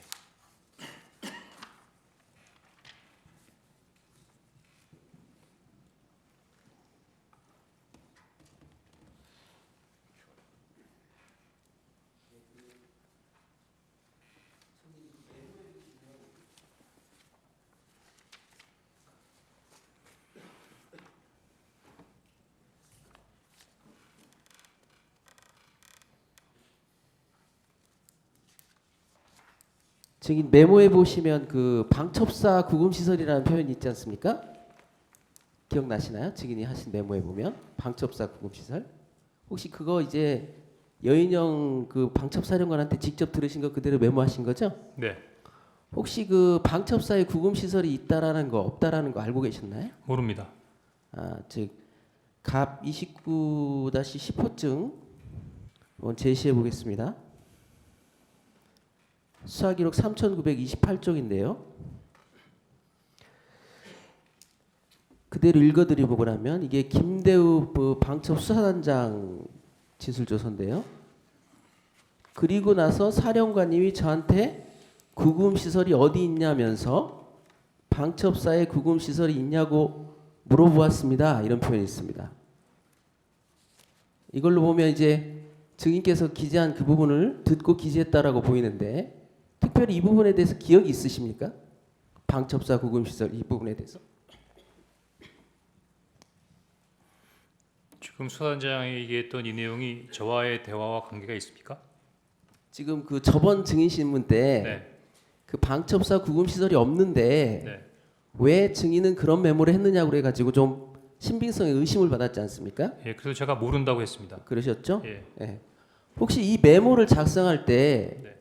그 체포자 명단에 대해서 여인영 사령관 말고 네. 다른 분한테 혹시 들은 것은 있나요? 체포자 명단 관련돼서는 예. 여인영 사령관에게만 들었습니다. 혹시 그 증인은 메모에 정청래 사법위원장하고 권순일 그 대법관이 전 대법관이 같이 기재되어 있는데요. 같이 네. 그 부분 혹시 정확히 기억하시나요? 지금 죄송합니다만 질문을 한번 다시 해주겠습니다. 메모에 보면 네네. 권순일 그 전 대법관하고 네.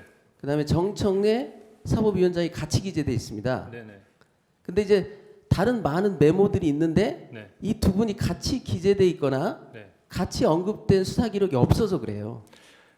저는 전후좌우 없이 그냥 받아 적은 것뿐입니다. 그래서 뭐 인원이 어떻게 구성되어 있는가 그런 것까지는 기억이 안 나고 그냥 받아 적어서 그 명단을 그대로 메모에 유지해 왔다 이렇게 예, 말씀드립니다. 마지막으로 한 가지만 더 물어보겠습니다. 예. 그 조지호 경찰청장 진술에 의하면 네. 체포자 명단이 처음에 15명이라고 했고 네. 그 이후에 한동훈 대표가 추가돼서 최종적으로 16명이 정리됐다고 해요. 네. 근데 증인 메모에 보면 16명인가 14명인가 둘 다 기록돼 있고 네. 오히려 16명이 삭제됐는데 네. 혹시 검찰 조사를 받으면서 네. 그 명단이 정확한지에 대해서 검사하고 좀 의견 교환이 있었나요? 아닙니다. 전혀 없었나요? 예. 그런데 16명인 걸로 혹시 오해한 특별한 이유가 있나요? 제가 첫 번째 메모를 하고 두 번째 메모를 옮겨서 다시 한번 복기를 하는 과정에 제가 말씀드렸지만 4일 오후에 이렇게 쭉 보다 보니까 그 다음날 굉장히 바쁘게 지나갔지 않습니까? 근데 12명의 명단은 확보가 돼 있어요. 근데 2명은 확실히 들었어요. 근데 12명의 명단도 한 10명 정도밖에 안 적었기 때문에 10명 적고 생각나는 거 2명 더 적고 2명은 생각이 잘 안 나고 근데 가만히 생각해 보다 보니까 그 순서로 뭐 그 이후에 몇 번 더 있었던 것 같은 그 잔상이 좀 남았던 것 같아서 혹시라도 내가 지금 현재 기억하는 건 14명인데 16명까지도 불러준 게 아닐까라고 추정했던 겁니다. 그러니까 그때 이제 여인영 방첩 사령관으로부터 들은 명단이 네. 혹시 16명이 아닐까라고 본인 스스로 그렇게 생각한 적이 있었다는 거죠? 예, 그런 생각한 적이 있었습니다. 네, 이상. 예. 몇 가지 드리겠습니다. 아까 저 피청구인 대리님께서 이 메모를 그 다음 날 뭐 다시 작성하고 한 게 비상계엄은 이미 해제됐는데 그래서 이걸 다시 뭐 사용할 일도 이용할 일도 없을 것 같은데 왜 그런 작업을 했느냐 이런 취지로 물으셨는데 이게 비상계엄이 해제됐다고 해서 대통령이 이런 사람들 체포 지시한 일도 없어지는 건 아니겠죠. 예. 그게 뭐 나중에 인물의 증인이 벌써 이걸 세상에 알려야겠다는 생각을 하셨는지는 모르겠는데 뭐 나중을 위해서 기록을 하는 의미는 충분히 있었을 것 같은데 그런 의미로 하셨던 거 아닌가요? 정보기관원의 특성상 뭐를 드리면 기억하거나 메모하거나 알려고 노력하는 부분이 습관이었던 것 같은 거고요. 네. 꼭 정보 수집을 하는 부분의 모든 부분이 이 정보 수집을 하면 요 다음에 뭘 해야겠다라는 부분에 있어 생각을 하고 하는 건 아니니까 네. 어떻게 보면 그냥 들었던 부분에 특이하면 메모해 놓고 뭐 알겠습니다. 이랬던 부분이 아닌가 싶습니다. 그 국정원에서 지난번 증인이 증언하고 난 뒤에 이 보좌관들하고 이 메모 작성 경위에 대해서 자체 조사를 한 것 같아요. 지난번 조태영 원장이 나와서 그렇게 증언을 했거든요. 네. 그 조태영 원장도 인정한 부분이 나중에 그 다음 날 작성된 그 메모지하고 전날 증인이 원래 메모지나 정사시킨 거기에 인원수가 거의 일치한다는 것은 국정원에서도 확인을 했다 그래요. 그러면 이게 메모 버전이 뭐 몇 개 있지만 그 내용은 동일하고 그 다음에 여인영이 얘기한 상대방이 증인뿐만이 아니에요. 지금은 뭐 아시겠지만 저 부하 군인들도 있고 조지호 경찰청장도 있고 그래요. 그게 지금 14명, 뭐 15명, 16명 한두 명 차이가 나기는 하지만 앞에 뭐 12번째까지는 똑같습니다. 이게. 그런 내용이 확인되는데 지금 피청구인이 문제 삼으시는 통화 장소가 어디였고 메모를 어디에 했고 이게 이 메모의 신빙성하고 무슨 관계가 있는지 저는 잘 모르겠거든요. 정보를 많이 다뤄보신 분께서 어떻게 생각하십니까?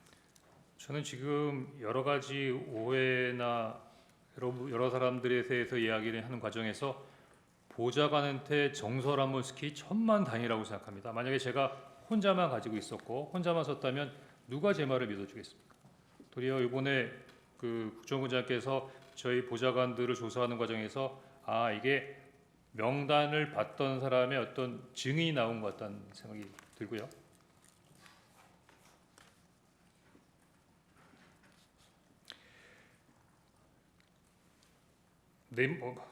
내비를 할 때도 스코프가 나오는데 결국 이루어진 것은 국정원 청사 내입니다.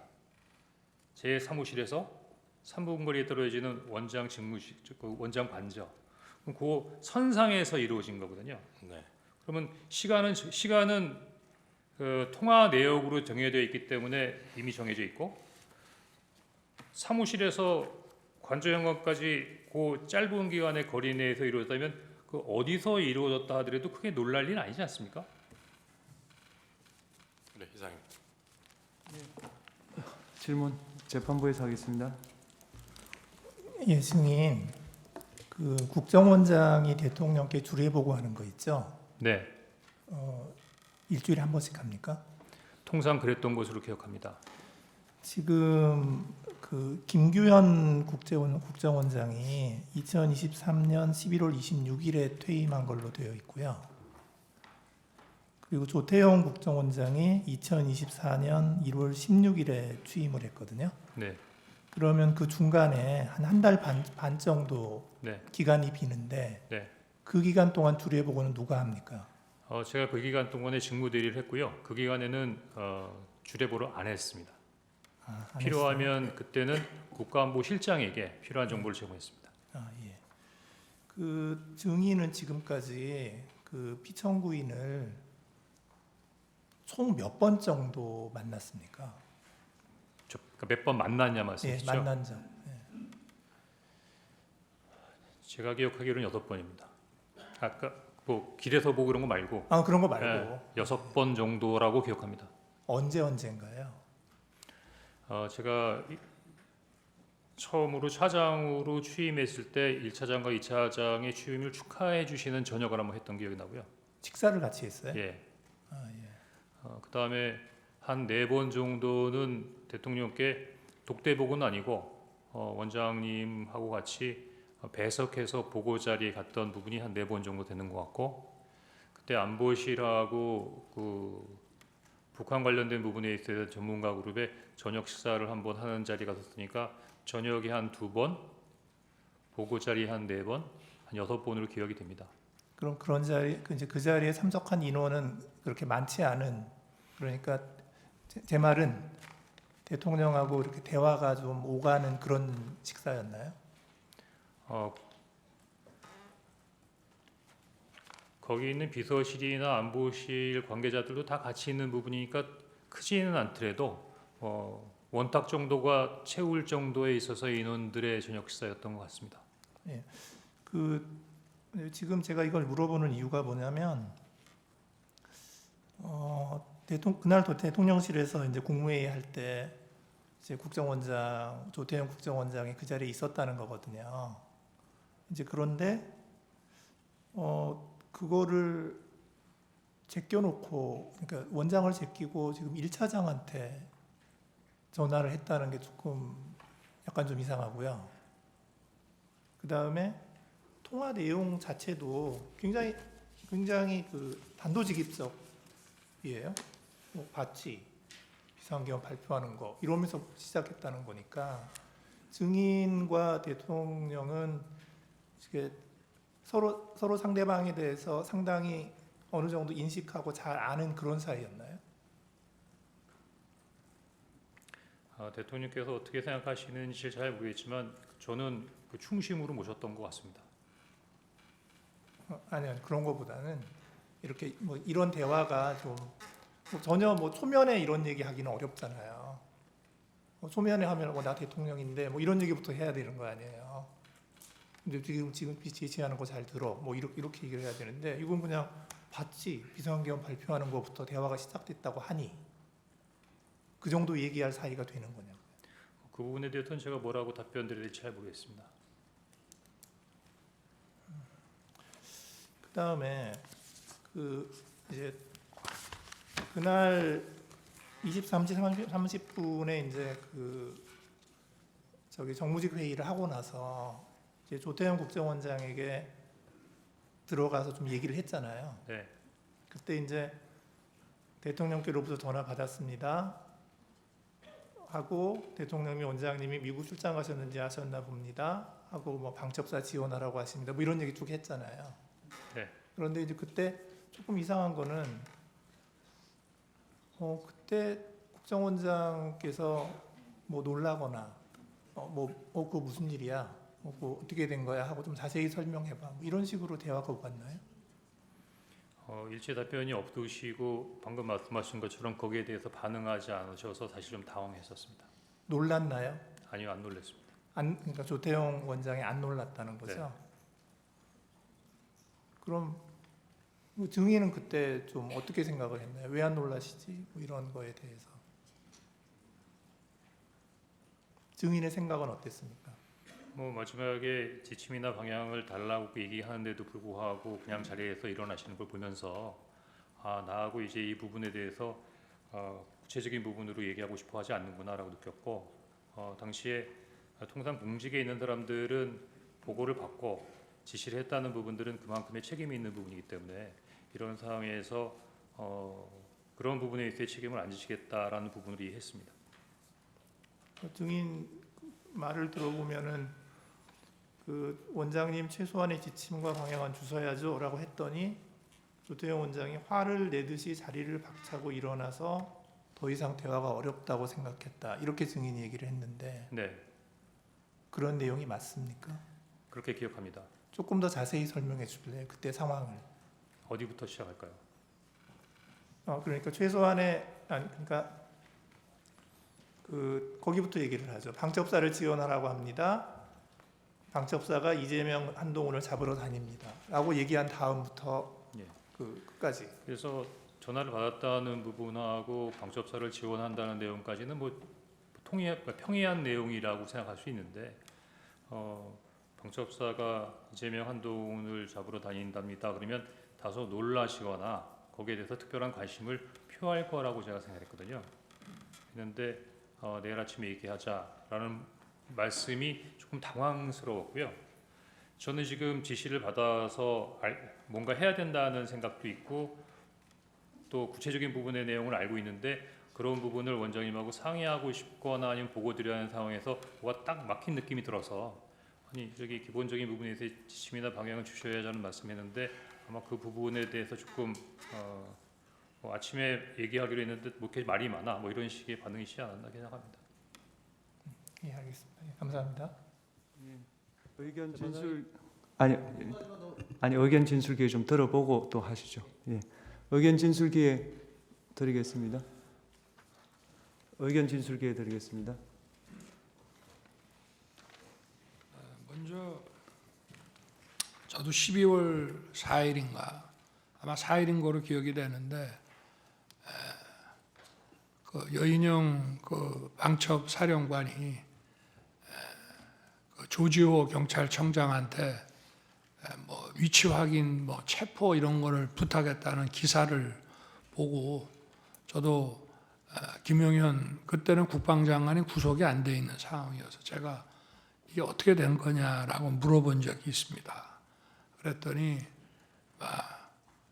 좀 두 사람 다 이런 수사나 이런 거에 대해서 특히 여인영 사령관은 저게 순작전통이고 해가지고 도대체 이 수사에 대한 개념 체계가 없다 보니 위치 확인을 좀 동향 파악을 하기 위해서 했는데 경찰에서 그거는 현재 사용하는 휴대폰을 알지 않는 한 어렵다고 딱 잘랐다고 이렇게 얘기를 해서 저도 그런 부분에 대해서는 정말 불필요한 일이고 잘못됐다고 생각합니다.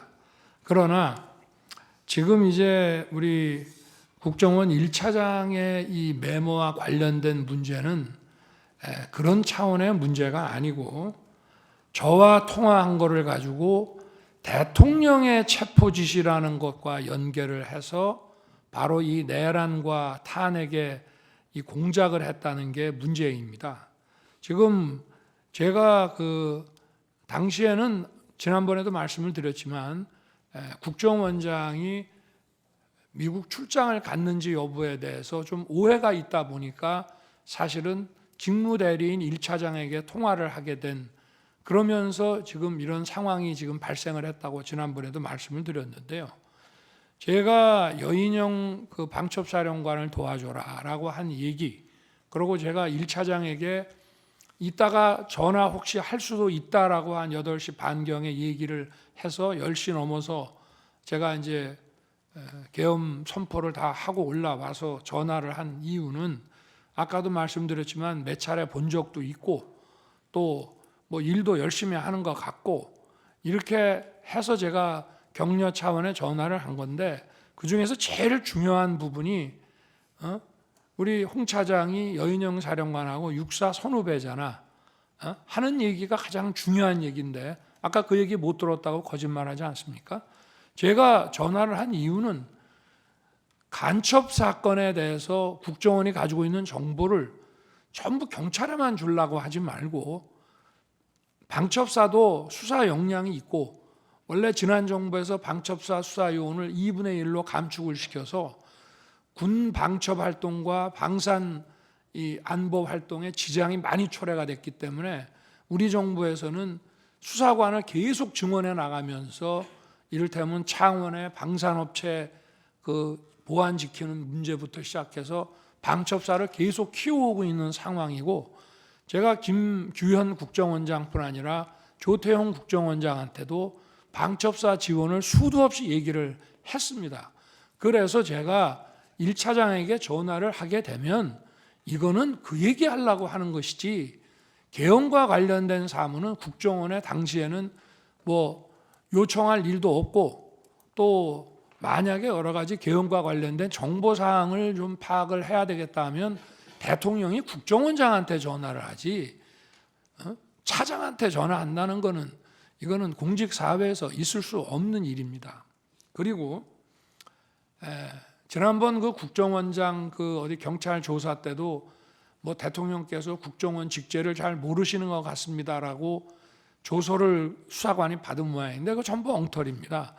우리나라에서 국정원 직원 빼고 저만큼 국정원에 대해서 잘 아는 사람이 없습니다. 저는 국정원 수사를 물경 3년을 했고요.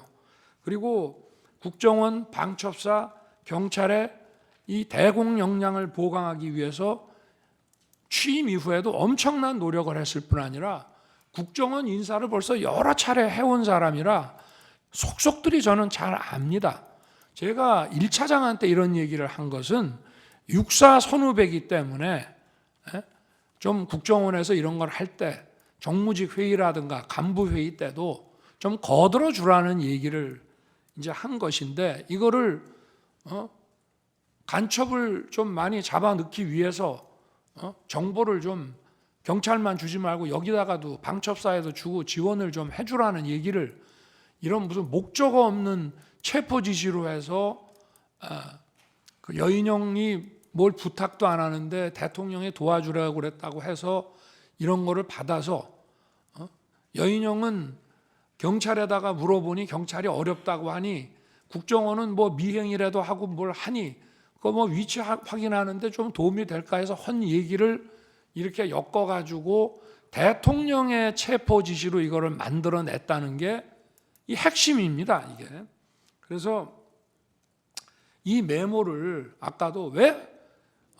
자, 지금 12월 3일 날 밤에 저 국정원은 뭐 신출귀몰한다고 뭐 저 영장 없이도 이렇게 수사권이 없어도 뭐 좀 미행이라든지 뭐 정보 활동을 통해서 사람 어디 있는지를 알아낼 수 있지 않는가라는 뭘 잘 모르는 사람의 이런 부탁을 받아서 에이 미친놈 말도 안 되는 소리 하네라고 했다고 하면서 그거를 또 한 번 계속해서 이 메모를 만들어 가지고 있다가 자기가 12월 5일 사표 내고 6일 날 해임이 되니까 이걸 가지고 대통령의 이 체포 지시다라고 이거를 엮어낸 것이 바로 이 메모의 그 핵심이라고 저는 말씀드리고 싶습니다. 그리고 아까 국정원장에게 대통령이 방첩사 지원하라고 했던 얘기에 대해서 국정원이 원장이 별다른 대답을 안 했다는 것은 제가 판단하기에는 저한테 하도 들었기 때문에 그 얘기는 맨날 하는 얘기니까 아마 내가 저 국외 출장 중인 줄 아시고 저 1차장하고 통화를 했다가 그 얘기를 하셨던 모양이구나 라고 저는 원장이 받아들였을 것이라고 생각하지 개헌과 관련된 별도의 그 어떤 지시였다고 한다면은 바로 저한테 아마 국정원장이 특달같이 전화했을 겁니다.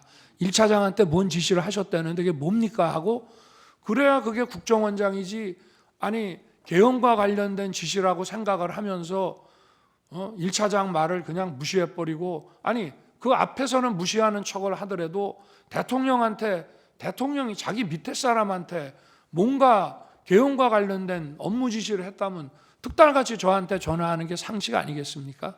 그거는 수도 없이 들었기 때문이고 지난번에도 왜 한번 재판관님께서 어떤 그 작년 그 상반기 저 총선 전에 어떤 그 안가 자리에 그 여인형 방첩사령관이 거기에 왜 참석했냐고 한번 물어보신 것 같은데 그 자리가 바로 국정원 보고 방첩사 지원해 주라고 하는 그런 자리입니다. 그렇기 때문에 그 말씀을 좀 드리고요. 그리고 아까 그 무슨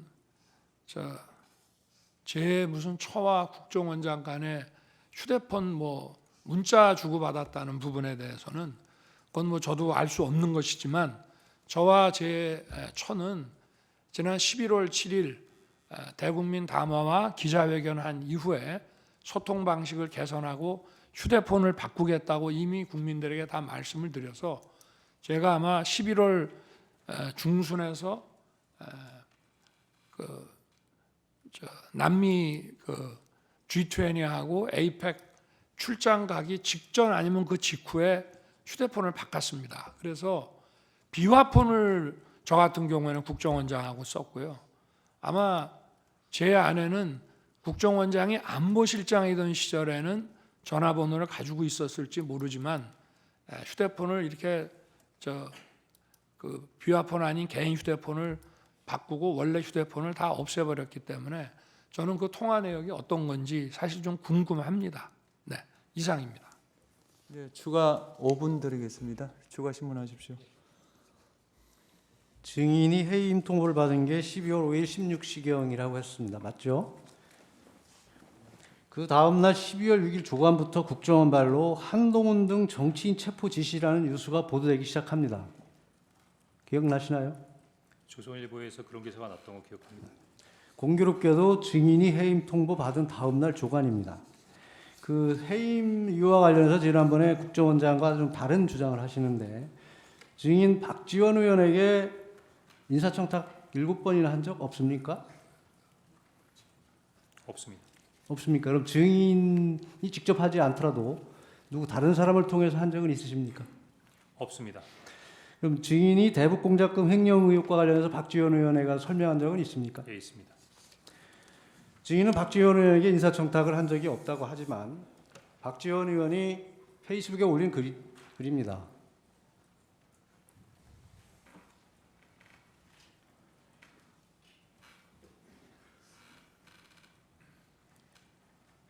인사청탁이나 했다면 홍 차장을 질책했고 대북공작금 유흥비리 의혹에 대한 질문에 홍 차장은 대면 보고하겠다고 답변했다. 그 앞에 보면 주영 대사를 역임하신 전 국정원 간부가 6, 7차례 청탁 거절한 것이 전부다. 이런 내용이 나옵니다. 그럼 증인과 관련이 없는 내용입니까? 대신 청탁해 준 사람이 누굽니까? 증인 그 짐작되는 문이 있는데 공개적으로 얘기하는 건 적절치 않을 것 같습니다. 증인 이 비망록 이 메모지 기억나시나요? 네, 기억납니다. 여기에 보면 맨 윗줄에 내용이 무엇이냐면 만화 같은 일들을 말씀드리고자 합니다. 이런 내용이 나옵니다. 그런데 12월 6일 김병기 의원이 브리핑을 하면서 똑같은 워딩을 합니다. 만화 같은 일들을 말씀드리고자 합니다. 이 비망록과 일치합니다. 이 비망록 김병기 의원에게 제공한 사실이 있습니까? 없습니다. 그런데 어떻게 이렇게 두 사람의 워딩이 똑같을 수 있을까요? 있을 수 있죠. 있을 수 있나요? 제가 12월 6일 아마 12시 정도로 기억이 되는데 신성봉 정보위원장이 그 정보위원장 면담을 주선해서 그때 김병기 의원이 오는 게 아니라 이제 양당 간사가 오는 부분이었는데 일단 그날 신성보 위원이 물어봤던 것 자체가 조선일보 관련된 기사가 어떻게 된가를 물어봤고 제가 전화로는 얘기하기 어렵습니다. 그랬더니 와라 가겠습니다. 그래서 사실은 정보위원장이 이 비망록을 김병기 의원에게 제공한 사실은 없다는 말이죠. 네, 예, 다만 알겠습니다. 가서 얘기할 때 제가 보기엔 부서가 좀 있어야 되니까 노트 테이킹을 좀 해서 봤던 것 같습니다.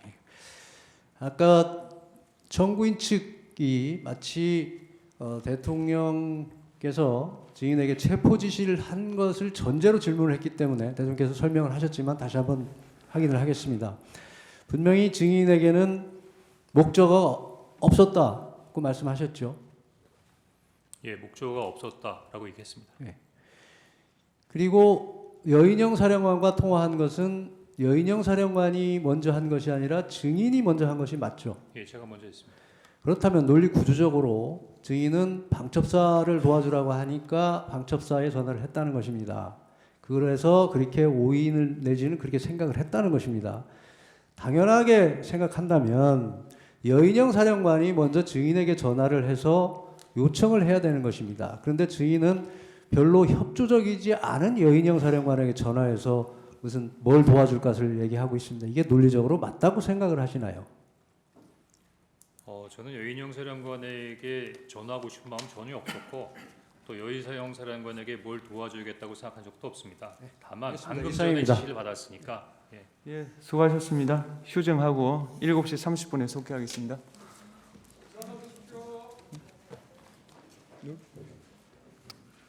뭐라고? 예, 돌아가십시오. 예.